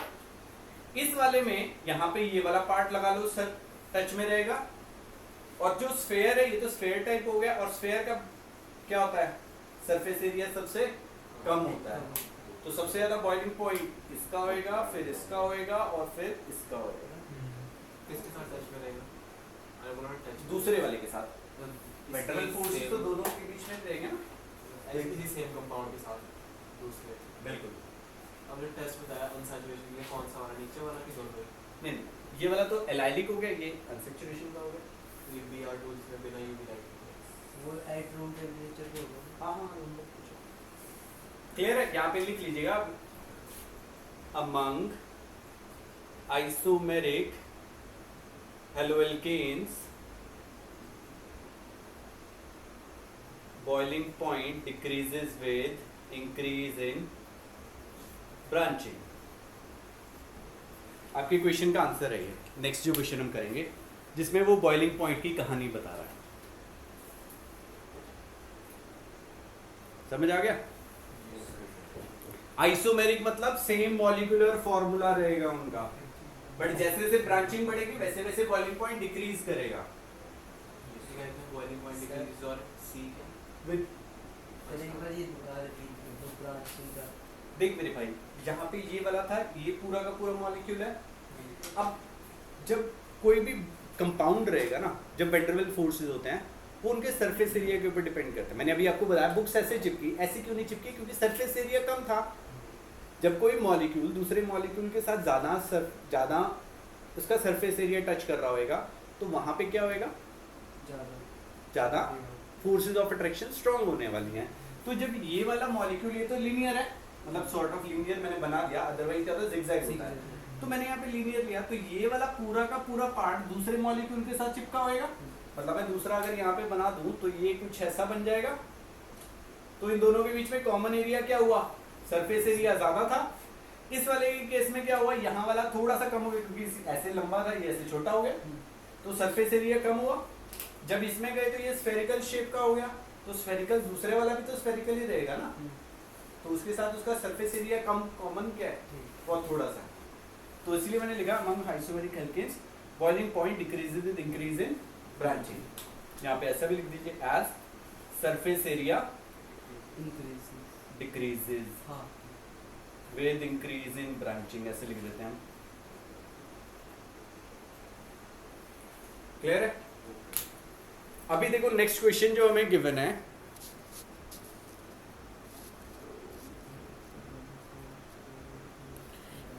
इसमें इन्होंने हमें गिवन है ब्रोमोमिथेन। इसके कंपाउंड्स भी बना देते हैं हम अभी, ताकि आपको आइडिया भी हो जाएगा कि यहाँ पे क्या क्वेश्चन की बात कर रहे हैं हम लोग। Bromomethane CH3Br। दूसरा कौन सा है? ब्रोमोफॉर्म। ये क्या होता है? CH3Br3।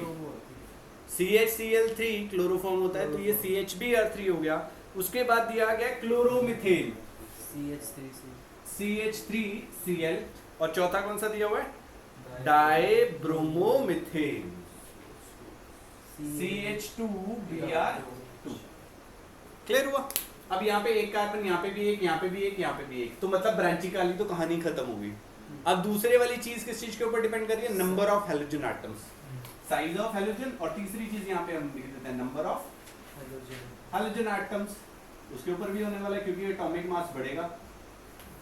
इसके अंदर एक ही ब्रोमीन है, इसके अंदर एक ही क्लोरीन है, तो क्लोरीन और ब्रोमीन में किसका साइज बड़ा है? ब्रोमीन का। ब्रोमीन का छोटा हाँ, होगा, तो इसका सबसे कम हो गया, इसका सेकंड हो गया, इसका थर्ड हो गया और फोर्थ हो गया। अब उसने पूछा है इंक्रीजिंग में, this is the correct order. निकल गया क्वेश्चन? नहीं, इंक्रीजिंग में पहले सबसे छोटा फिर बड़ा। अब बड़ा कैसे हो रहा है? नंबर ऑफ हैलोजन एटम्स, या तो हैलोजन साइज चेंज होना चाहिए या नंबर ऑफ हैलोजन एटम्स बढ़ने चाहिए। अब पहले हमने साइज ऑफ हैलोजन एटम, यहाँ पे सारे ब्रोमीन थे सिर्फ एक्सेप्ट क्लोरीन, तो क्लोरीन सबसे छोटा है तो इसका साइज, इसका सब बॉइलिंग पॉइंट सबसे कम होएगा। फिर उसके बाद तीनों में ब्रोमीन थे, अब तीसरे वाला फैक्टर आ गया नंबर ऑफ हैलोजन एटम्स, तो जितने ज्यादा हैलोजन एटम आएंगे उतना ज्यादा वो साइज बढ़ता हुआ चला जाएगा। अब दूसरे वाला है 1 क्लोरोप्रोपेन, 1 क्लोरोप्रोपेन, दूसरा है आइसोप्रोपाइल क्लोराइड 1 2 3, और तीसरा है 1 क्लोरोब्यूटेन।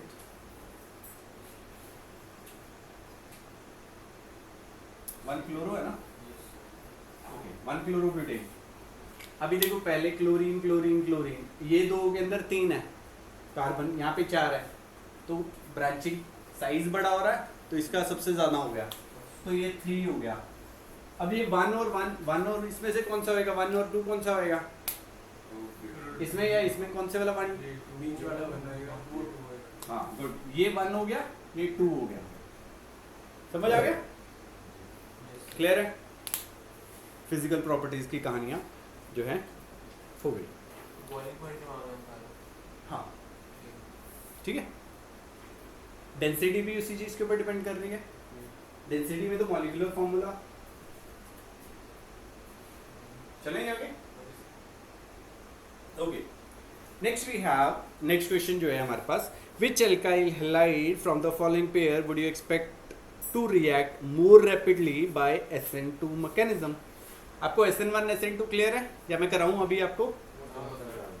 ओके चलिए, अब हम SN1 SN2 की कहानी डिस्कस करते हैं, फिर मैं आपको रिएक्शंस भी बता दूंगा। रब कर दूं ये वाला पार्ट? ओके, अब पहले हम लोग अब SN1 SN2 कहानी क्या है? SN2 और सब्स्टिट्यूशन न्यूक्लियोफिलिक, यूनिमॉलिक्यूलर और बायमॉलिक्यूलर होता है। ध्यान से देखिएगा, पहले हम लोग SN2 की कहानी पढ़ते हैं, फिर हम SN1 की कहानी पढ़ेंगे। अब SN2 क्या रहा है? Substitution nucleophilic, 2 means bimolecular, 2 means 2 reactant रहने वाले हैं। ठीक है, अब इसके कुछ पॉइंट्स हैं वो मैं लिख दे रहा हूँ, वो आप यहाँ पॉइंट नोट आउट कर लीजिएगा। अब ये SN2 रिएक्शन है, this reaction takes place in single step reaction है। 2 रिएक्टेंट थे, तो ये क्या हो जाएगी हमारी? Second order reaction. Second order reaction मतलब इसका जो रेट है वो 2 रिएक्टेंट की कंसंट्रेशन के ऊपर डिपेंड करने वाला है। क्लियर है? 2 रिएक्टेंट ओके, यस समझ। सर बीच में ब्रेक दे रहा है। हाँ, बीच में ब्रेक दे रहा है। ये वाले कर ले, SN2 SN1, फिर हम लोग करते हैं। अब सेकंड ऑर्डर रिएक्शन हो गया, ये सेकंड ऑर्डर हो गया। अब इसके बाद ये क्या होएगा? नो इंटरमीडिएट इस फॉर्म। इंटरमीडिएट वो चीज है जो हमें हेल्प करता है कि प्रोडक्ट क्या बनेगा उसको प्रेडिक्ट करने में हेल्प करता है। इंटरमीडिएट, जैसे हमने कार्बोकेटाइन की बात की, फ्री रेडिकल की बात किया था, ठीक है, कार्बन आयन बनेगा। यहाँ पे क्या होता है? ट्रांजिशन स्टेट बनेगी, ट्रांजिशन स्टेट। अब इसमें क्या होता है? ट्रांजिशन स्टेट एक ऐसी स्टेट है कि वो एक चीज टूट रही है और एक चीज बन रही है, ठीक है, which occurs for a very short time और यहाँ पे क्या होता है ट्रांजिशन, कार्बन 5 बॉन्ड दिखा रहा होता है। हमने आज तक क्या पढ़ा कि कार्बन 4 ही बॉन्ड बना रहा है, बट यहाँ पे 5 बॉन्ड बनाता है। हाँ, हाँ वो एक फॉर्म होता है एक साइमल्टेनियसली, एक टूट रहा है एक बन रहा है। ठीक है। क्लियर हुआ? तो इसलिए उसे ट्रांजिशन स्टेट बोल दिया, which occurs for a very short time. Sir लिख भी देते हैं। और ये स्टेबल भी नहीं होती कि हम लोग इसे निकाल के अलग कर दें, ठीक है, which occurs for a very short time. और यहाँ पे क्या होता है, इन्वर्जन होता है, इन्वर्जन ऑफ कॉन्फ़िगरेशन होता है, ठीक है जी। और जो ऑर्डर आता है that is 1 degree, 2 degree, 3 degree. I guess यही पॉइंट्स हैं, इससे ज़्यादा तो और कोई पॉइंट है नहीं यहाँ पे। एक ये होता है कि ये पोलर प्रोटिक सॉल्वेंट की प्रेजेंस में होता है। उधर इस टॉपिक ये प्रोटिक, 1 डिग्री 2 डिग्री 3 डिग्री क्या कार्बन? हाँ बेटा, एल्काइल हैलाइड प्रोटिक है, ए प्रोटिक है, ये ये प्रोटीन प्रोटिक है है। ओके, थोड़ा कंफ्यूजन, ठीक है जी। पोलर ए प्रोटिक सॉल्वेंट, क्लियर है जी। अभी कहानी होगी कैसे, अब सब्स्टिट्यूशन की बात कर रहे हैं। हाँ, inversion of configuration. Polar A protic solvent, sir वो थर्ड क्लास में इन्वर्जन ऑफ कॉन्फ़िगरेशन। इसका मतलब क्या है? बताता हूँ बेटा, सब बताऊंगा। चलिए यहाँ पे हम लोग देखते हैं। अब हमने यहाँ पे क्या किया, एल्कोहल लिया, उसका Cl नेगेटिव के साथ रिएक्शन कर दिया, या RCl का OH नेगेटिव के साथ रिएक्शन कर दिया, ROH और Cl नेगेटिव दे रहा है। क्लियर है? अब देखो पहली चीज सिंगल स्टेप में होगी, इसको छोड़ते हैं। अब इसमें रेट क्या हो गया भैया, हमने बोला कि it depends on the concentration of two products, two reactant, alkyl halide alkyl halide और जो हमारा न्यूक्लियोफाइल है, ठीक है जी, इस चीज के ऊपर डिपेंड करेगा। अब हमने यहाँ पे ये किया, लेट सपोज CH3Cl लिया और OH नेगेटिव के साथ रिएक्शन किया, और ये हमें बना के देगा CH3OH प्लस Cl माइनस।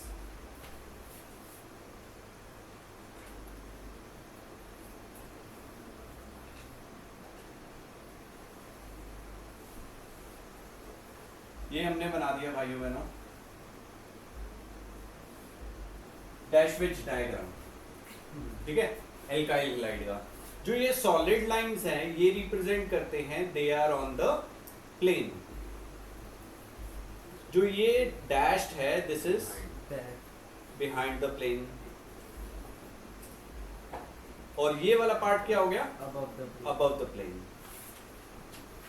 यहां से हमारा एक OH नेगेटिव आया, ठीक है, इसको मैंने OH नेगेटिव को यहां से लगा दिया। अभी इसके ऊपर अटैक करेगा, कैसे अटैक करेगा, इधर मैंने यहाँ पे पहले लिखा था OH नेगेटिव, यहाँ से हटा के यहाँ क्यों लिखा, क्योंकि OH नेगेटिव एक क्या है, नेगेटिवली चार्ज पार्टिकल। ये Cl क्या है, नेगेटिवली चार्ज है। जब ये एक दूसरे के पास आएंगे तो प्रोबेबल रिपल्शंस होंगी और हमारा प्रोडक्ट नहीं बनेगा। हमने पढ़ा था ये केमिकल काइनेटिक्स में, प्रोबेबिलिटी फैक्टर आ रहे हैं इसमें।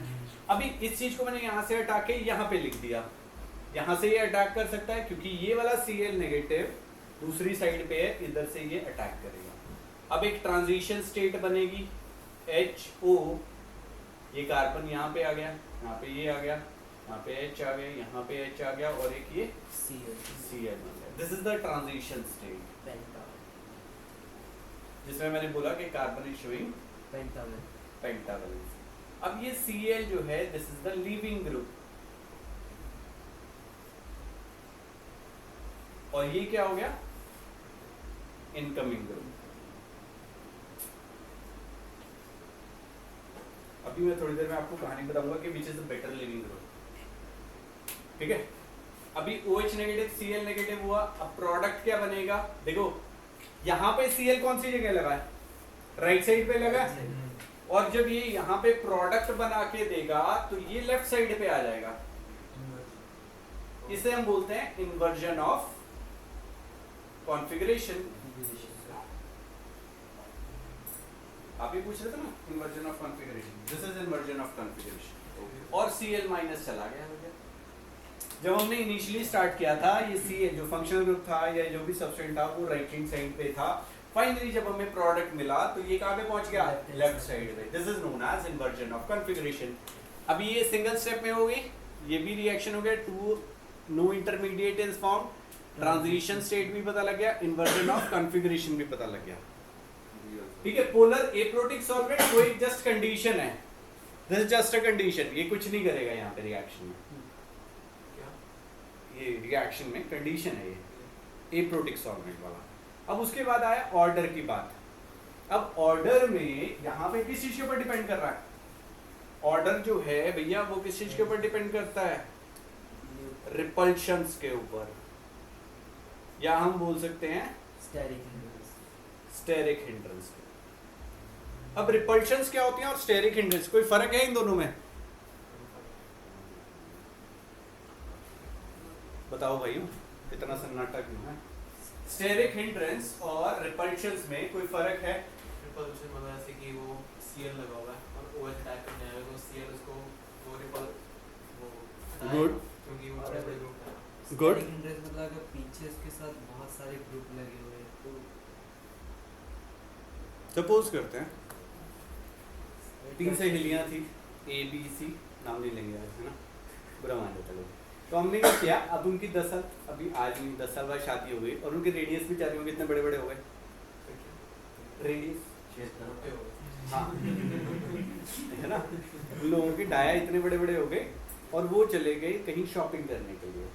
ठीक है, अब उस केस में क्या होगा, सपोज कर वो छोटे वाली मार्केट में गए थे, 17 में या 22 में चले गए, बड़े सालों बाद इकट्ठी हुई चलिए ना, और उसके बाद जैसे वो जाने लगी तो वहाँ पे क्या हुआ, एक ने बोली यार वो ड्रेस देख कितनी सुंदर है, अब वो दूसरे वाली बेचारी वो भी देखना चाह रही है, अब उनके डाया इतने बड़े बड़े हैं तो वो जो दूसरे वाली घुस रही, क्योंकि आपको भी पता है 1922 में छोटी छोटी दुकानें हैं, तो बेचारी वो ऐसे देखने के लिए आएगी तो वो क्या उसे धक्का मार रही है, रिपेल कर रही है, हालांकि है तो वो फ्रेंड्स ना, बट वो जगह ढूंढ रहे हैं कि यार हाँ, अब वो वहाँ पे क्या है, जगह ना होने की वजह से that point is known as steric hindrance. Repulsions नहीं है, वो एक दूसरे को रिपेल नहीं कर रही हैं, वो उसे हम लोग स्टेरिक हिंड्रेंस बोल रहे हैं। Space रिपल बना रहे हैं अपने लिए। हाँ, अपने लिए स्पेस बना रहे हैं। और रिपल्शन का मतलब क्या हुआ, दो है ना, पहले बचपन में फ्रेंड्स थी, फिर उनकी लड़ाई होगी थोड़े दिनों बाद, और उसके बाद किसी की पार्टी पे गया है ना, अतुल का बर्थडे लगा दो, नहीं उसकी नहीं है, तेरे बर्थडे में तो ऐसा नहीं होगा ना, सपोज करो अतुल की शादी हो रही थी 5-10 साल बाद कुछ है ना, और वहाँ पे वो बेचारे ना, मतलब यानी 10-10, 20-20 हज़ार की ड्रेसेस लेके आए थे, और हुआ क्या, जो दोनों एक दूसरे से पहले ही हेट कर रही थी है ना, क्योंकि लड़ाई हुई थी, और उसके बाद उन्होंने ड्रेसेस भी सेम पहन ली, तो उस केस में क्या होगा, दैट इज रिपल्शन, क्योंकि वो एक दूसरे के पास नहीं आएंगे, इकट्ठी बैठेंगे नहीं है ना, रिपल्शंस और बढ़ जाएंगे, मतलब एक भी और जेलसी फैक्टर भी था और ऊपर से ड्रेसेस भी सेम हो गई, तो that point is known as repulsions. Clear है? रिपल्शन नेगेटिव नेगेटिव में होएगी और CH3 के अंदर क्या होंगे, स्टेरिक हिंड्रेंसेस होंगे। समझ आ गया? क्लियर है? यहाँ पे स्टेरिक हिंड्रेंसेस आएंगे, नॉट रिपल्शंस। यहाँ पे रिपल्शंस की कहानी नहीं हुई। अब देखो भाइयों, यहाँ पे हमने क्या किया, 3 CH3 लिए थे, तो ये OH नेगेटिव को घुसना क्या हो रहा था, इजी हो रहा था। दूसरे केस में क्या हुआ, CCl हो गया, यहाँ पे CH3, यहाँ पे H, यहाँ पे H, तो एक बल्कि ग्रुप था, तो OH नेगेटिव को घुसना थोड़ा सा टफ होएगा। तीसरे केस में यहाँ पे CCl, यहाँ पे CH3 हो गया, यहाँ पे एक CH3 हो गया, यहाँ पे H हो गया, मतलब क्या हुआ, दो बल्कि ग्रुप हो गए, तो OH नेगेटिव को अटैक करने में तकलीफ होने वाली है, क्योंकि उसे जगह ही नहीं मिलेगी इस C के ऊपर अटैक करने के लिए। यहाँ पे तो हो ही गई। क्लियर हुआ? तो सबसे इजीली मिथाइल में सबसे पहले रिएक्शन हो रहा है, फिर 1 डिग्री में, फिर 2 डिग्री में, और फिर 3 डिग्री। क्लियर हो गया? तो ये पूरा का पूरा कहानी था हमारा SN2 रिएक्शन का। लास्ट वाले में वही की फिर या फिर नहीं हुई? ना के बराबर होती है, हाँ, तो बराबर। तभी तो वहाँ पे SN1 रिएक्शन हो जाती है। ऐसे न्यूट्रल है। ठीक है जी, चलें आगे। Okay sir. क्लियर है भाई? हाँ जी सर। देख लो इसे। चलिए SN1 रिएक्शन की बात करते हैं। SN1 में सब्स्टिट्यूशन न्यूक्लियोफिलिक यूनिमॉलिक्यूलर की बात करेंगे। यूनिमॉलिक्यूलर मींस एक ही हमारा रिएक्टेंट करेगा, it is a two step reaction, ठीक है। First order reaction, rate of reaction जो है, रेट जो है that is directly proportional to the concentration of one reactant. Clear हुआ जी? यहाँ पे क्या होएगा, रेसमाइजेशन होता है।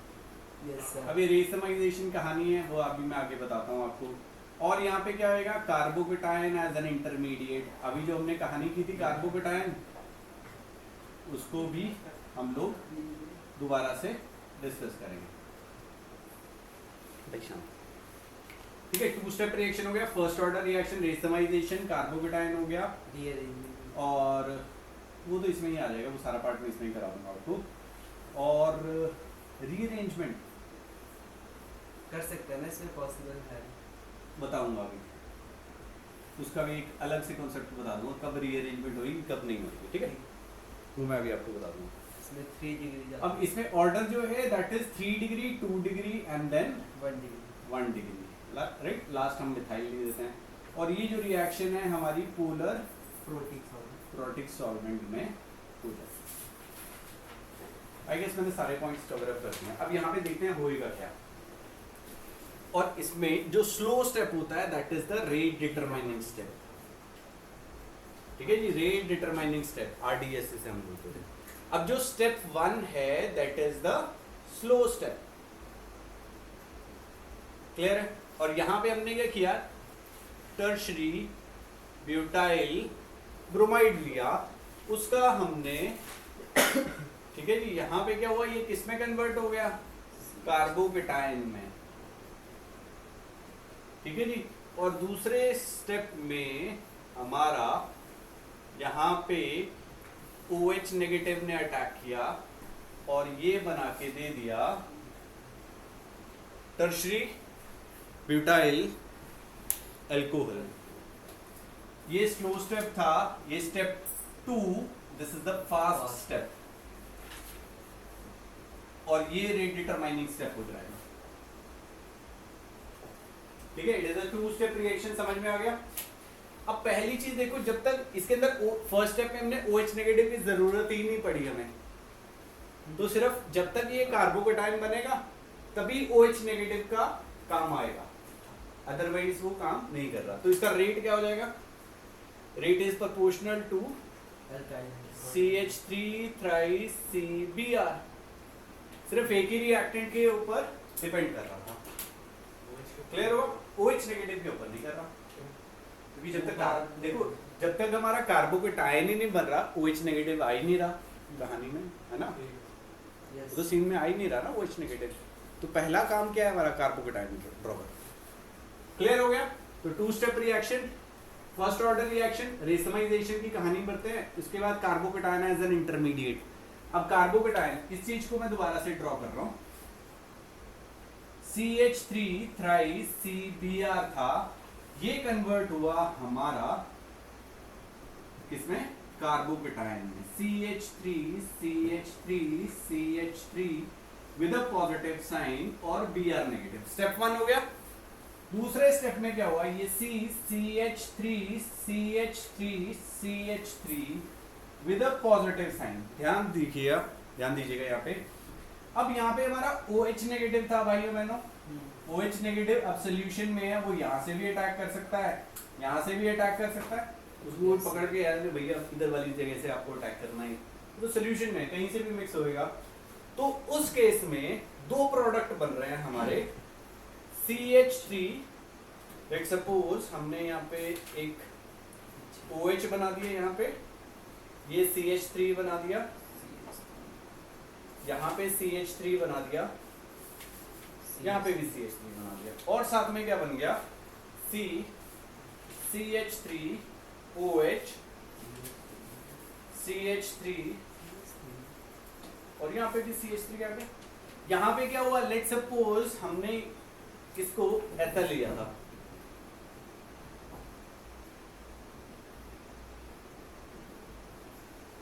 सपोज कर रहे हैं ये हमारा कैसा था, राइट साइड पे था ब्रोमीन, और जब हमारा प्रोडक्ट बना एक बारी में लेफ्ट साइड में भी गया और एक साइड पे राइट साइड। राइट साइड में भी गया, क्लियर हुआ? दोनों एक तरफ लेफ्ट साइड और एक तरफ राइट साइड। एक लाइट को राइट क्या कर रहा था, क्लॉकवाइज डायरेक्शन में, और एक क्या कर रहा था, एंटी क्लॉकवाइज डायरेक्शन में घुमा रहा था। क्लियर हुआ? अब जब सपोज करो ये रेसमाइजेशन या इन्वर्जन, मतलब अगर मेरा फंक्शनल ग्रुप घुमा तो हम ऑप्टिकल आइसोमेरिज्म का थोड़ा सा पार्ट में यहाँ पे भी कवर कर रहा हूँ। अब कोई भी कंपाउंड अगर अपनी मिरर इमेज पे सुपर इम्पोज नहीं करता तो वो क्या है, ऑप्टिकली एक्टिव। कोई भी कंपाउंड अपनी मिरर इमेज पे सुपर इम्पोज नहीं कर रहा है तो that compound is known as optically active. अभी हम ये भी डिस्कस करेंगे थोड़ी देर में। क्लियर हुआ? ये चीज समझ में आ गई? अगर कोई कंपाउंड उसके ऊपर सुपर इम्पोज कर गया तो दैट मीन्स वो ऑप्टिकली इनएक्टिव है। अब हम एक चीज सपोज करते हैं, यहाँ पे ब्रोमीन हमारा लेट सपोज यहाँ पे था, राइट साइड पे था, तो मतलब वो लाइट को रोटेट कर रहा है। जो राइट साइड पे है वो क्लॉकवाइज डायरेक्शन में कर रहा है, ठीक है, ये क्लॉकवाइज में कर रहा था। जब हमारा रिएक्शन हुआ, अब ये OH लग गया, लेफ्ट साइड पे आया, तो लेट सपोज ये क्या कर रहा है, लाइट को एंटी क्लॉकवाइज डायरेक्शन में घुमा दे रहा है। ये राइट साइड पे लग गया, ये क्या कर रहा है, क्लॉकवाइज डायरेक्शन में मूव कर रहा है। अब दोनों का ऑप्टिकल रोटेशन दोनों का बराबर है, तो ये लाइट क्या करेगा, सीधी चली जाएगी। ये लेफ्ट साइड किया, इसने राइट साइड किया, और जाते जाते दोनों थे भी बराबर, तो उस केस में क्या हुआ, लाइट सीधी सीधी निकली, और लाइट क्या होगी, ऑप्टिकली इनएक्टिव। ये कंपाउंड क्या हो गया, ऑप्टिकली इनएक्टिव। दोनों 50-50 बन गए। दैट मीन्स ये कंपाउंड क्या हो गया, ऑप्टिकली इनएक्टिव। और इस मिक्सचर को हम लोग क्या बोल देते हैं, रेसमिक मिक्सचर। जहां पे एंटी क्लॉकवाइज में क्या, तो इसको मैंने L बोल दिया, राइट साइड गया तो D गया, डेक्स्ट्रो रोटेटरी और लीवो रोटेटरी। और जब दोनों का मिक्सचर कर दिया तो ये क्या हो गया मेरा, optically inactive. This is optically inactive. और इस मिक्सचर को हम लोग बोल देते हैं रेसमिक मिक्सचर। इस मिक्सचर को भाइयों बहनों हम बोल देते हैं रेसमिक मिक्सचर। क्लियर है? कोई कंफ्यूजन है? यहां पे देखो, अब इन्वर्जन और रिटेंशन की कहानी भी बात कर लेते हैं। यहां पे ब्रोमीन मेरा कहां पे था, राइट साइड पे। यहां पे ये क्या हुआ, OH राइट साइड पे, तो ये क्या हुआ मेरा, रिटेंशन ऑफ कॉन्फ़िगरेशन। और ये यहाँ पे ऑपोजिट डायरेक्शन में आ गया, इसको हमने क्या बोल दिया, इन्वर्जन। ये अभी हमने किया था उसमें, एक इन्वर्जन हो गया और एक रिटेंशन हुआ। इन्वर्जन और रिटेंशन दोनों को हमने मिक्स कर दिया, ऑप्टिकली इनएक्टिव हो गया। That compound, that mixture is known as racemic mixture. Sir ऐसे मान लो कि इन्वर्जन और रिटेंशन दोनों जी, तभी रेसमिक मिक्सचर बना है। यहाँ पे मैंने तभी लिखा। इन्वर्जन ज्यादा होता है, थोड़ा रेसमिक से। एक मिनट, हाँ क्या कह रहा था? और सर SN2 में सिर्फ इन्वर्जन, SN2 में इन्वर्जन। अभी मैं आपको एक कहानी भी बताऊंगा, कहाँ पे कब क्या होएगी, कहाँ पे ऐसा भी हो सकता है कि ऑप्टिकल इनएक्टिव भी हो, वो भी अभी करेंगे, क्वेश्चंस में कर लेंगे। सर रियलिटी में तो इन्वर्जन थोड़ा सा ज्यादा होता है ना रिटेंशन से। होता होगा, बट हमारी बुक में ऐसा कुछ नहीं बताया गया। उन्होंने बोला कि रेसमिक मिक्सचर, वो हो सकता है हायर क्लासेस में होगा, बट हमारे यहाँ पे बोला गया कि दोनों के बराबर है, और जो कंपाउंड बन रहा है वो ऑप्टिकली इनएक्टिव है। 49-51 में होते हैं सर हाँ कुछ ऐसा, रेशियो। वही कह रहा हूँ ना, हायर क्लासेस में जाओगे, हमारी बुक में ऐसा कहीं कुछ नहीं बताया कि 49 है 51 है, ठीक है। उन्होंने कुछ नहीं बोला, कोई परसेंटेज नहीं बताया कि अदरवाइज तो वो रेसमिक मिक्सचर ना, उन्होंने तो सिंपल सी कहानी वही ये इतना है और ऑप्टिकली इनएक्टिव है, दैट्स इट। कोई परसेंटेज से कोई लेना देना नहीं है, हमें कोई करना भी नहीं है यार उससे, ठीक है। तो इतनी ज़्यादा डीप में जाने की जरूरत नहीं है अभी आपको। ये चीज़ क्लियर होगी, रेसमिक मिक्सचर भी हो गया, इन्वर्जन भी हो गया, रेसमाइजेशन भी हो गया, रिटेंशन भी हो गया, दोनों को मिक्स कर दिया तो रेसमिक मिक्सचर बन गया। देख भाई, यहाँ पे ब्रोमीन कहाँ पे था, राइट साइड पे, यहाँ पे OH इसका राइट साइड पे लगा, तो इसे हम बोलते हैं रिटेंशन ऑफ कॉन्फ़िगरेशन। यहाँ पे इसके ऑपोजिट पे चला गया तो इन्वर्जन हो गया, ठीक है। और ये दोनों बराबर थे तो इसलिए हमने इसे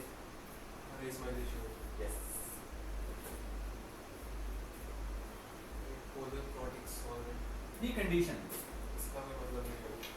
कोई काम डेप्थ में कुछ नहीं है, डेप्थ में है बट हमारे लिए कुछ नहीं, ठीक है।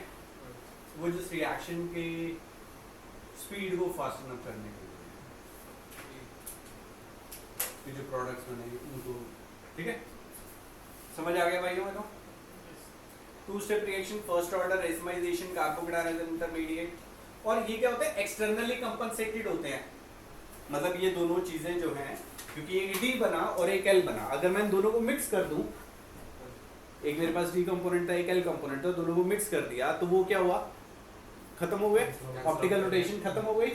इसीलिए इसे मैंने क्या बोला, एक्सटर्नली कंपनसेटेड, ठीक है। एक मीजोफॉर्म आती है वो इंटरनली कंपनसेटेड होती है, छोड़ो, है ना, अभी क्या करना है यार। ओके, अभी हम लोग क्वेश्चन पे आते हैं वापस से।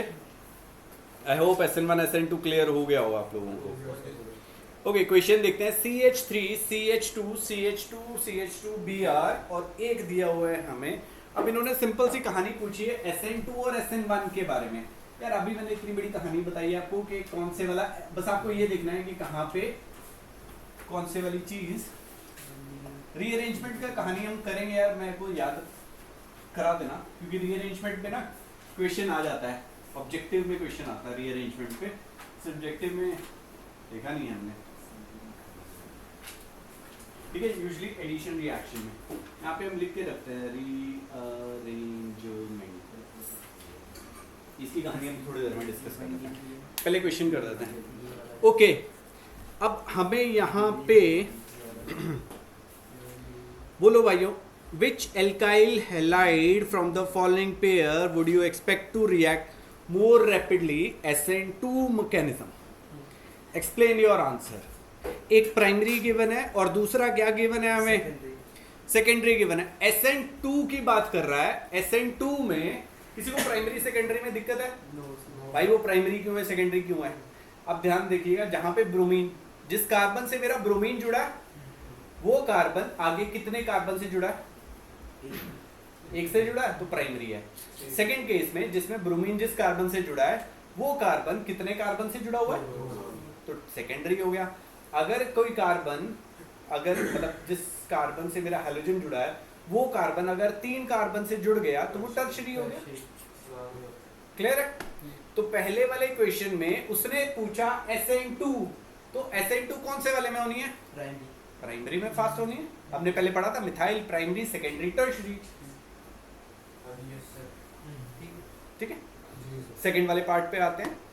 अब उसमें कौन सा, एक सेकेंडरी है एक टर्शरी है, सेकेंडरी में फास्ट होनी है। और नेक्स्ट पे चलते हैं, एक प्राइमरी है और दूसरा भी प्राइमरी है।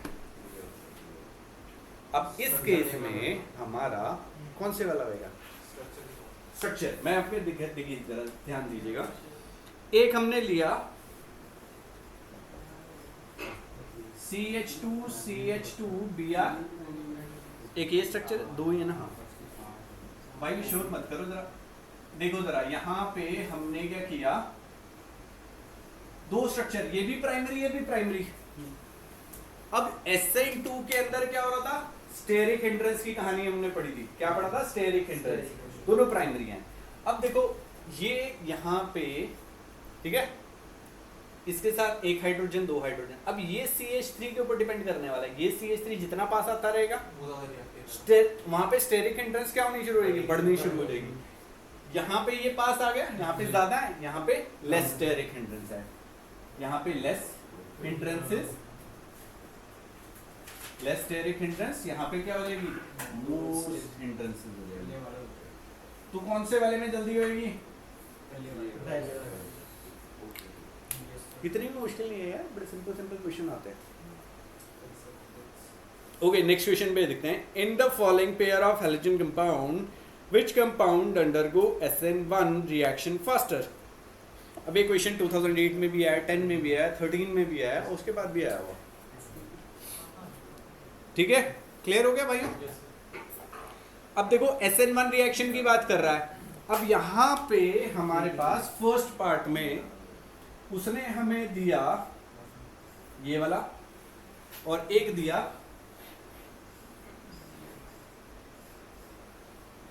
देखो भाई ये वाला carbon, this is representing a carbon. ये जो लाइन दी है ना, इसका मतलब क्या है, मिथाइल ग्रुप लगा है, CH3 है, यहाँ पे CH3 है, यहाँ पे CH3 है। यहाँ पे ये वाला टर्मिनल कार्बन CH3 हो गया, ये भी CH3 हो गया, ये CH2 हो गया, ये CH2, ये वाला कार्बन CH। क्लियर हुआ? अब उसने पूछा भाइयों बहनों SN1 के लिए ऑर्डर क्या था? 3 डिग्री 321।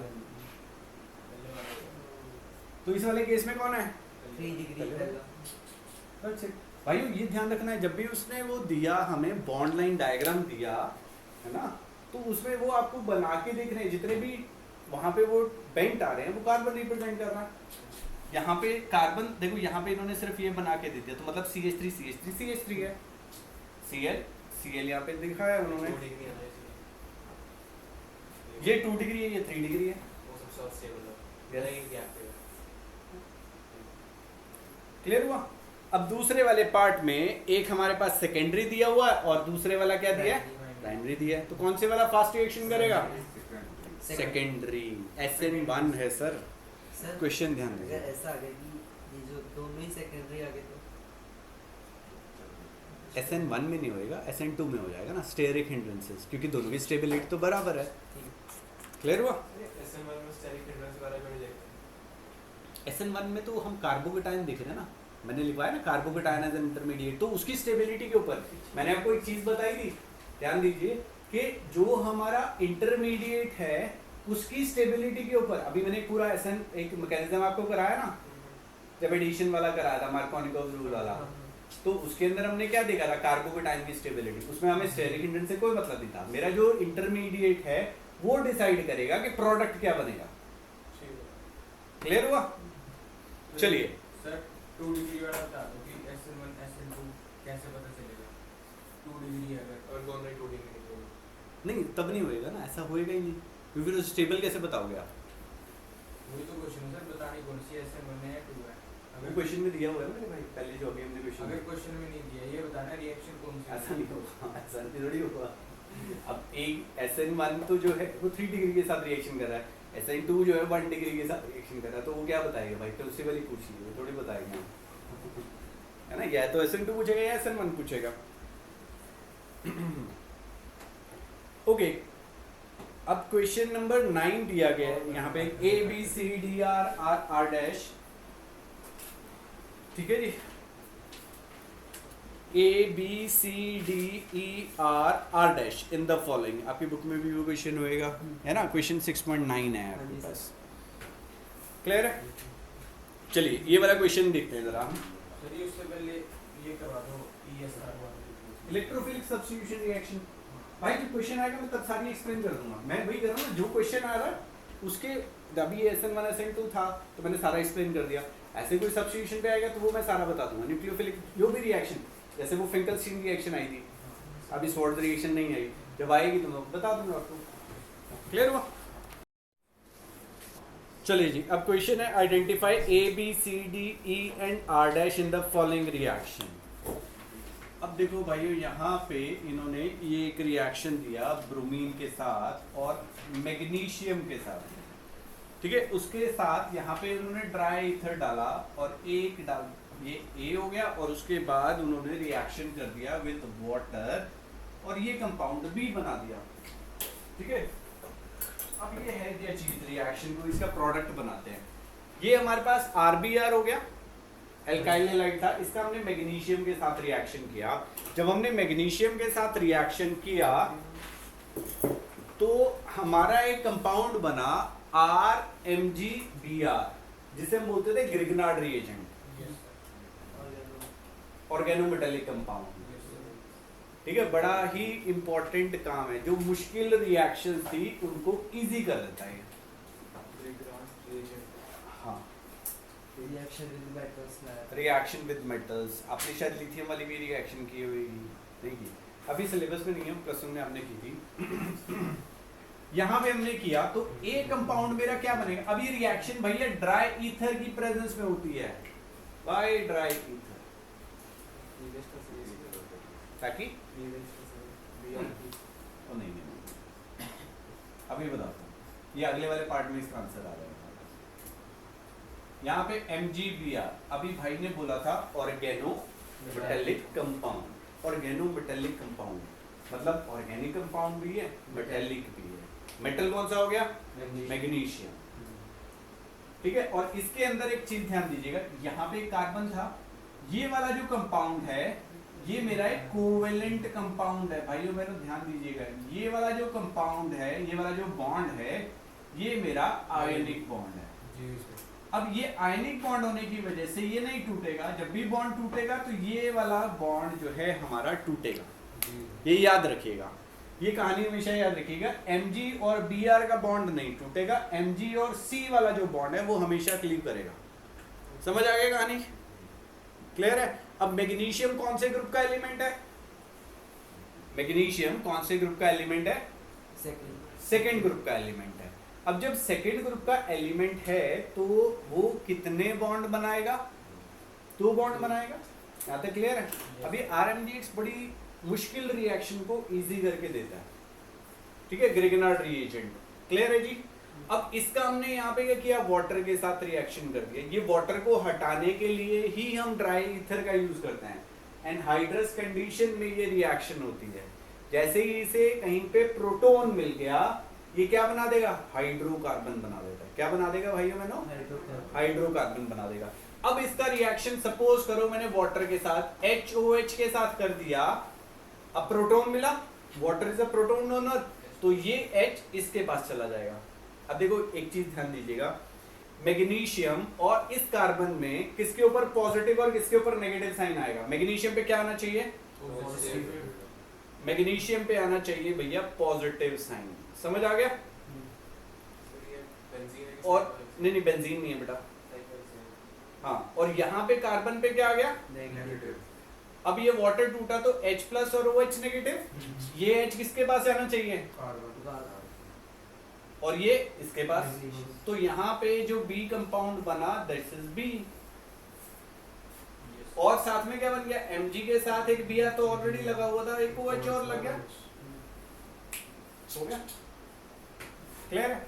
अब ये वाली जो रिएक्शंस थी, यहाँ पे अब हमने वाटर डाला, यहाँ पे आप ROH डाल दीजिए, यहाँ पे आप CH3COO या RCOOH डाल दीजिए। जितने भी हमारे प्रोटॉन डोनर्स हैं, they will convert Grignard reagent into alkanes, same number of carbon atoms।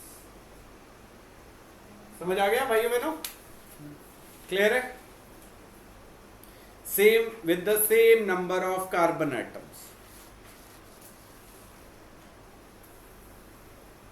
लिख लीजिए इसे, this is the answer. Next एक और दिया हुआ है, उसको भी देखो जरा। अब उसने क्या किया? RBR दे दिया आपको सेकंड क्वेश्चन में। ये वाला क्लियर है सभी को? सेकंड क्वेश्चन में उसने दिया RBR और उसका उसने मैग्नीशियम के साथ रिएक्शन किया इन the presence of try ether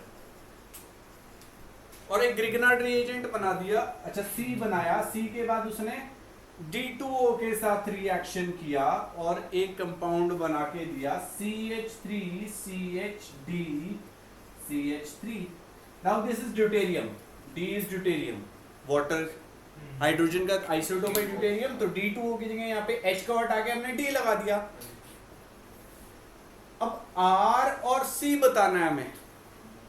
अब एक चीज समझिएगा, देखो यहाँ पे MgBr को हटा के हमने क्या लगाया? यहाँ पे H लगाया था। अगर मैंने यहाँ पे D2O के साथ रिएक्शन किया तो DOH एक तो चला गया, OD माइनस चला गया Mg के साथ, ठीक है ना? तो यहाँ पे C क्या हो जाएगा? CH3CH3MgBr। ये चीज समझ में आई भाइयों?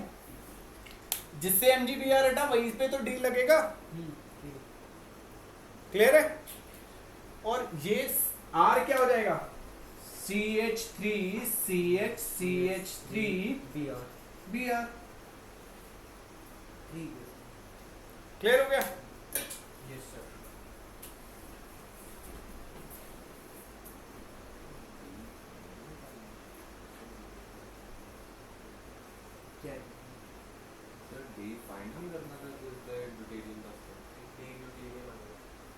वेरिएबल यहाँ पे आएगा। हमने R find करना D है, to C O find करना है। A B C D sir वो तो थर्ड पार्ट में है ना, डी फाइंड करना है। थर्ड पार्ट में है D बेटा, ये भी तेरी है। ठीक है। क्लियर है जी,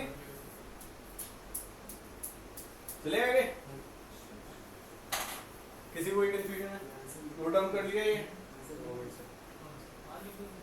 ऊपर वाला रब कर रहा हूँ मैं।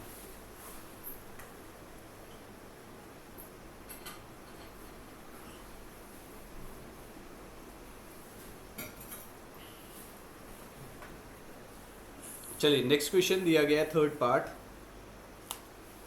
CH3 C CH3 CH3 C CH3 CH3 CH3, ठीक है ओके। R-X के साथ इसने क्या किया, यहाँ पे सोडियम ईथर के साथ रिएक्शन कर दी। कौन सी रिएक्शन है भाई? जहाँ पे एल्काइल हैलाइड का, एल्काइल लाइड से हमने एल्केन्स बनाए थे, twice the number of carbon atom, जिसमें 2Na लगता था। हाँ। क्या नाम था उस रिएक्शन में? वही थी सर, W से थी वही।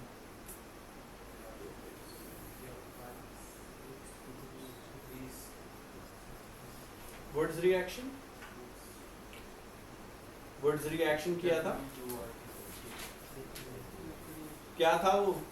Rx का हमने 2Na के साथ रिएक्शन किया था, ऐसे भी लिख सकते थे Rx plus 2Na plus XR, यहां से R बन गया और 2NaX निकल गया, ठीक है जी। और रिएक्शन जब हम मेटल के साथ करते हैं तो वो किसके साथ, किसकी प्रेजेंस में होती है? ड्राई ईथर की प्रेजेंस में होगी। Most of the reactions dry ether की प्रेजेंस में होती है। अब जो 2NaX है वो पोलर है, ड्राई ईथर नॉन पोलर है, प्रेसिपिटेट कर रहा है। इसमें I2 की प्रेजेंस में भी हो जाता है ना।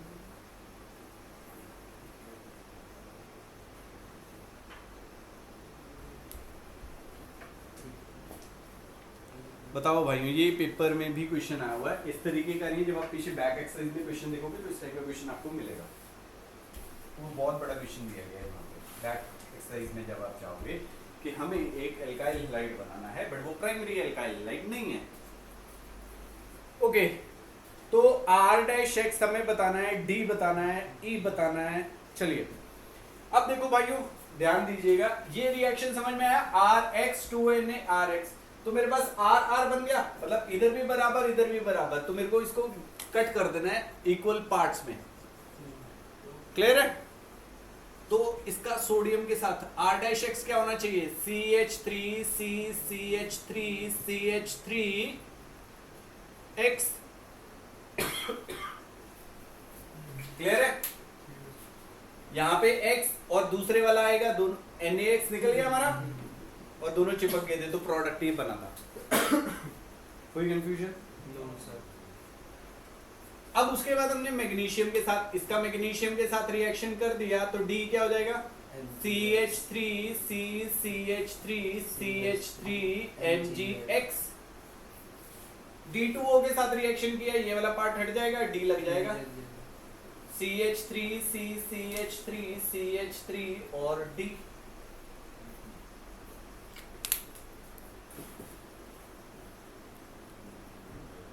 अच्छा D2O नहीं है भैया, H2O है, सॉरी गलत देखी है। MgX की नहीं होगी फिर सर उसके साथ?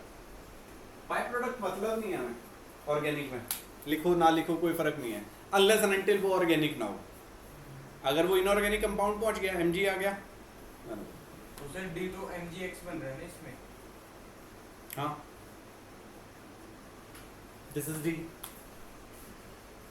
दिस इज D, क्लियर हो गया? Yes sir. बोलो भाइयों। हाँ जी सर। ओके, अब ये वाला पार्ट तो हो गया भैया हमारा खत्म, ठीक है? और अभी ये ट्रेलर ही था, सिर्फ ट्रेलर, कहानी अभी बाकी है, बहुत बड़ी कहानी है ये भैया। जब इसके कन्वर्जन करने जाओगे 37 कन्वर्जन है सर, कन्वर्जन मतलब क्या है? कैसे मैं आपको एक छोटा सा ट्रेलर दे देता हूँ आपको, एक ही क्वेश्चन कराऊंगा, ज़्यादा नहीं कराऊंगा, ठीक है। हाँ, एक क्वेश्चन है यहाँ पे, 11th क्वेश्चन है हुआ, how will you bring about the following conversion, जिसके 10 पार्ट हैं, एक मैं करा दे रहा हूँ, इथेनॉल टू ब्यूट-1,9, जी सर। ठीक है, इथेनॉल टू ब्यूट-1,9, बस यही क्वेश्चन है, इसी टाइप के ही सर ये क्वेश्चन। मत रखो, ये वाला ये बोर्ड्स रिएक्शन करो, नीचे वाला करो। ओके, ध्यान दीजिएगा भाइयों, इथेनॉल को एक ट्रेलर दे रहा हूं आप लोगों को, इथेनॉल टू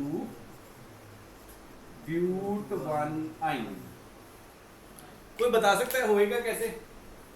अगर आप ये लिख के आते हो CH3CH2OH, ये कन्वर्ट हो गया CH3CH2C ट्रिपल बॉन्ड CH में।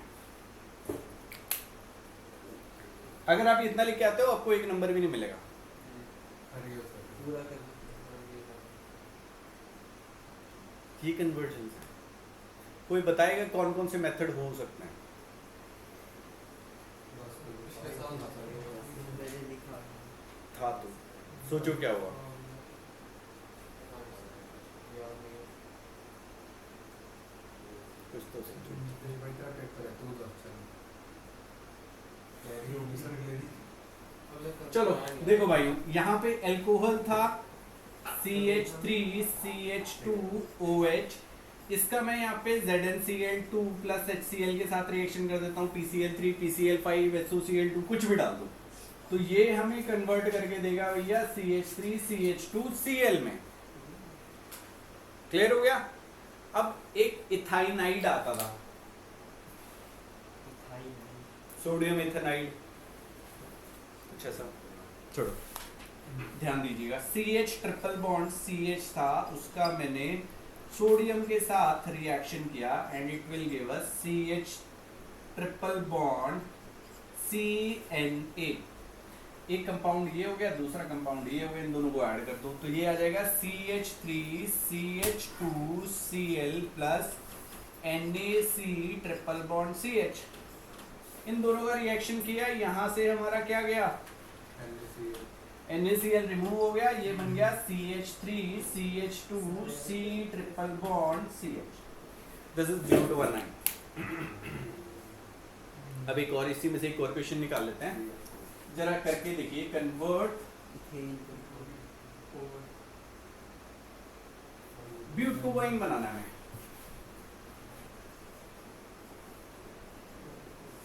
इथेनॉल से मीथेनॉल से बना दे।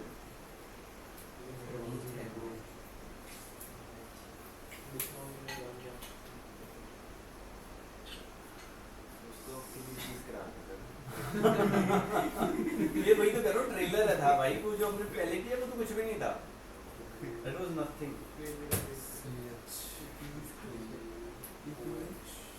बहुत है, 37 है, 37।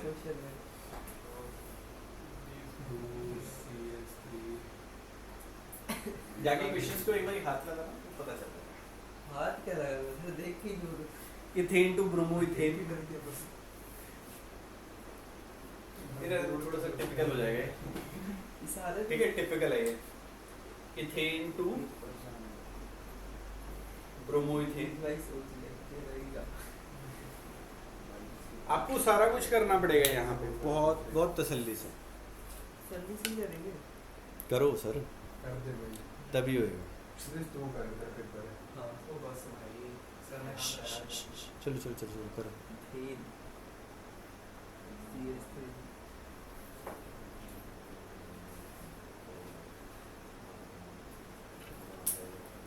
ये तो सिंपल है यार। CH3 आपने यहाँ पे ब्रोमिनेशन कर दिया in presence of UV light, अच्छा। ये सब भी इसका CH3CH2Br।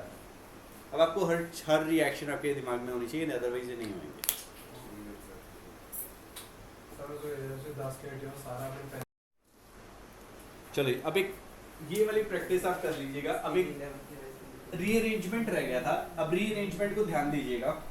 देखो रीअरेंजमेंट कब होगी, यूजुअली हम लोग कब करेंगे, एडिशन रिएक्शंस में करते हैं रीअरेंजमेंट, ठीक है। एडिशन रिएक्शंस में हम लोग रीअरेंजमेंट करते हैं। अभी एडिशन में हमने एक चीज पढ़ी थी क्या, कि जो भी एडिशन रिएक्शन होगा वो कैसे होएगी, मार्कोनिकोव रूल के अकॉर्डिंग एडिशन हो जाएगा। मैं आपको सिंपल एग्जांपल से समझाता हूँ। रीअरेंजमेंट के लिए एक पहली कंडीशन होनी चाहिए, that is first attack is of H+। इतनी कहानी याद रख सकते हो कि जो पहला अटैक है, जब हमने याद हो, जब आप पीछे अभी कॉपी खोलोगे तो वहां पे मैंने आपको दिखाया था HBr का जब एडिशन कर रहे थे तो H+ ने पहले अटैक किया था, Br नेगेटिव बाद में आया था, है ना। अब वो हुआ भी क्यों, क्योंकि रिएक्शन मिक्सचर में H+ क्या है, छोटा पार्ट है तो वो फास्ट भागता है, इसीलिए क्या करेगा, H+ जल्दी रिएक्ट करेगा। समझ आ गया। एक क्वेश्चन ले लेते हैं हम। यहाँ पे हमने लिया CH3 CH double bond CH2 CH3।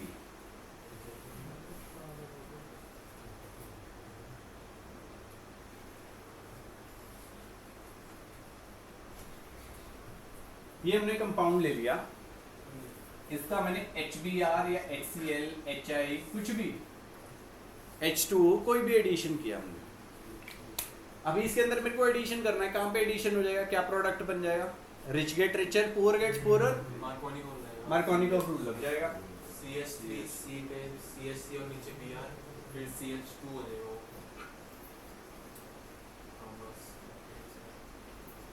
Answer गलत हो जाएगा आपका, पेपर में आया।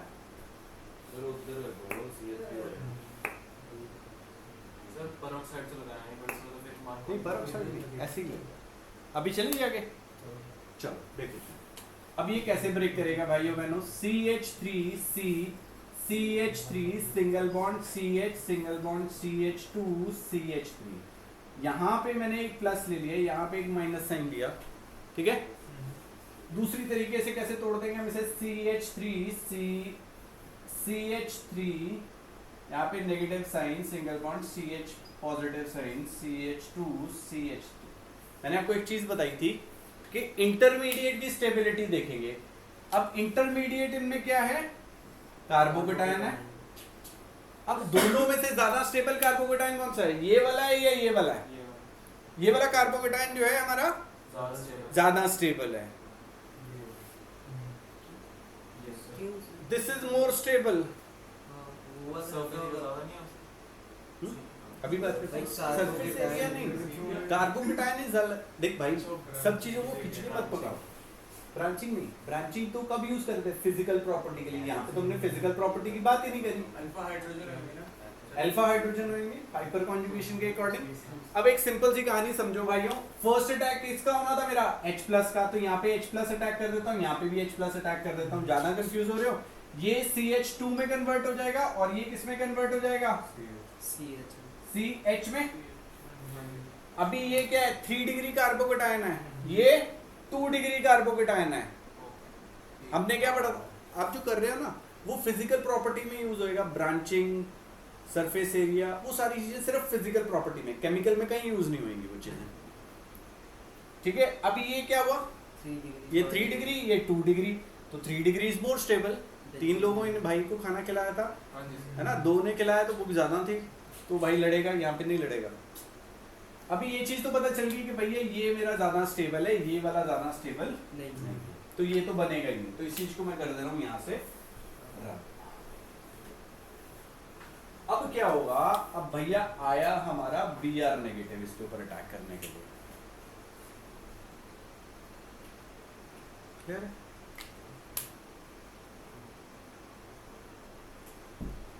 CHBr।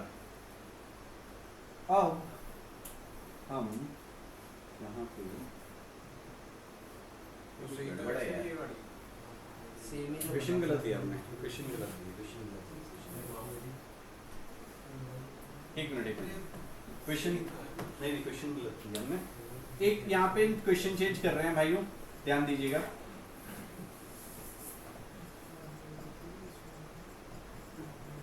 ये हमने लिया था, ध्यान से, थोड़ा क्वेश्चन में चेंज कर दिया, ठीक है। अब एक यहाँ पे और एक यहाँ पे, क्लियर है।